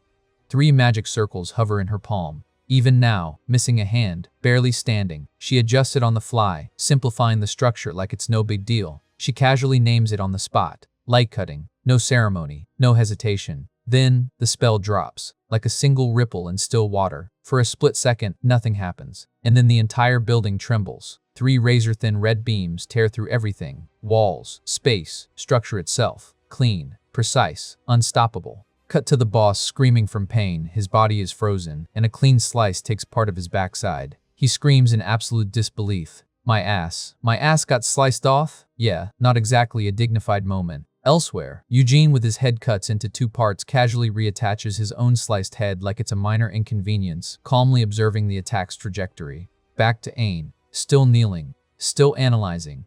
She critiques the spell like she's grading an assignment. Wide area but thin spread, easy to dodge, but the speed and cutting power. Efficient, very efficient. And in her mind, one thing matters most. She already made sure Zhongdae was safe before using it. As for anyone else caught in it, no hesitation, no guilt. This place is full of people who kidnap and sell others. If they got hit, that's on them. Ain, barely holding herself together, looks at the mercenary and speaks like it's already over. 1 arm, 1 leg, fair trade. She even mocks him a little, saying she wanted to slice that annoying mouth of his, but she'll settle for making use of his magic instead. Despite everything, she's still talking like she's in control. But then, Jelly collapses. Complaining, exhausted, completely done. Turns out, that one last push wasn't so last after all. Ain tries to keep him going, just a little more. And then she drops too, mid-sentence. No strength left. Her thoughts finally catch up to reality. Yeah, this is her limit. The blood loss, the injuries, and more than anything, the mental strain. Using magic through Jelly is way heavier than she expected. It's not like before, when her heart powered everything. This, it burns through her brain. She glances at the mercenary, still preparing another spell. A small, almost regretful thought slips in. Maybe she pushed him a bit too far. Still, no regrets. She gave it everything. Ain reflects, almost peacefully. She regained her identity as a mage faster than she ever imagined. She got her revenge messing with that guy properly. That's enough. So she leaves the rest to one person, Eugene. And right on cue, the atmosphere shifts. Dark, heavy, wrong. From behind the mercenary, something appears. Eugene, not walking in, not announcing himself, just there, grabbing the mercenary by the head, emerging in a way that doesn't even feel human anymore. His presence alone is terrifying, not just scary, unnatural. Yeah, the fight's over. Now it's a horror scene.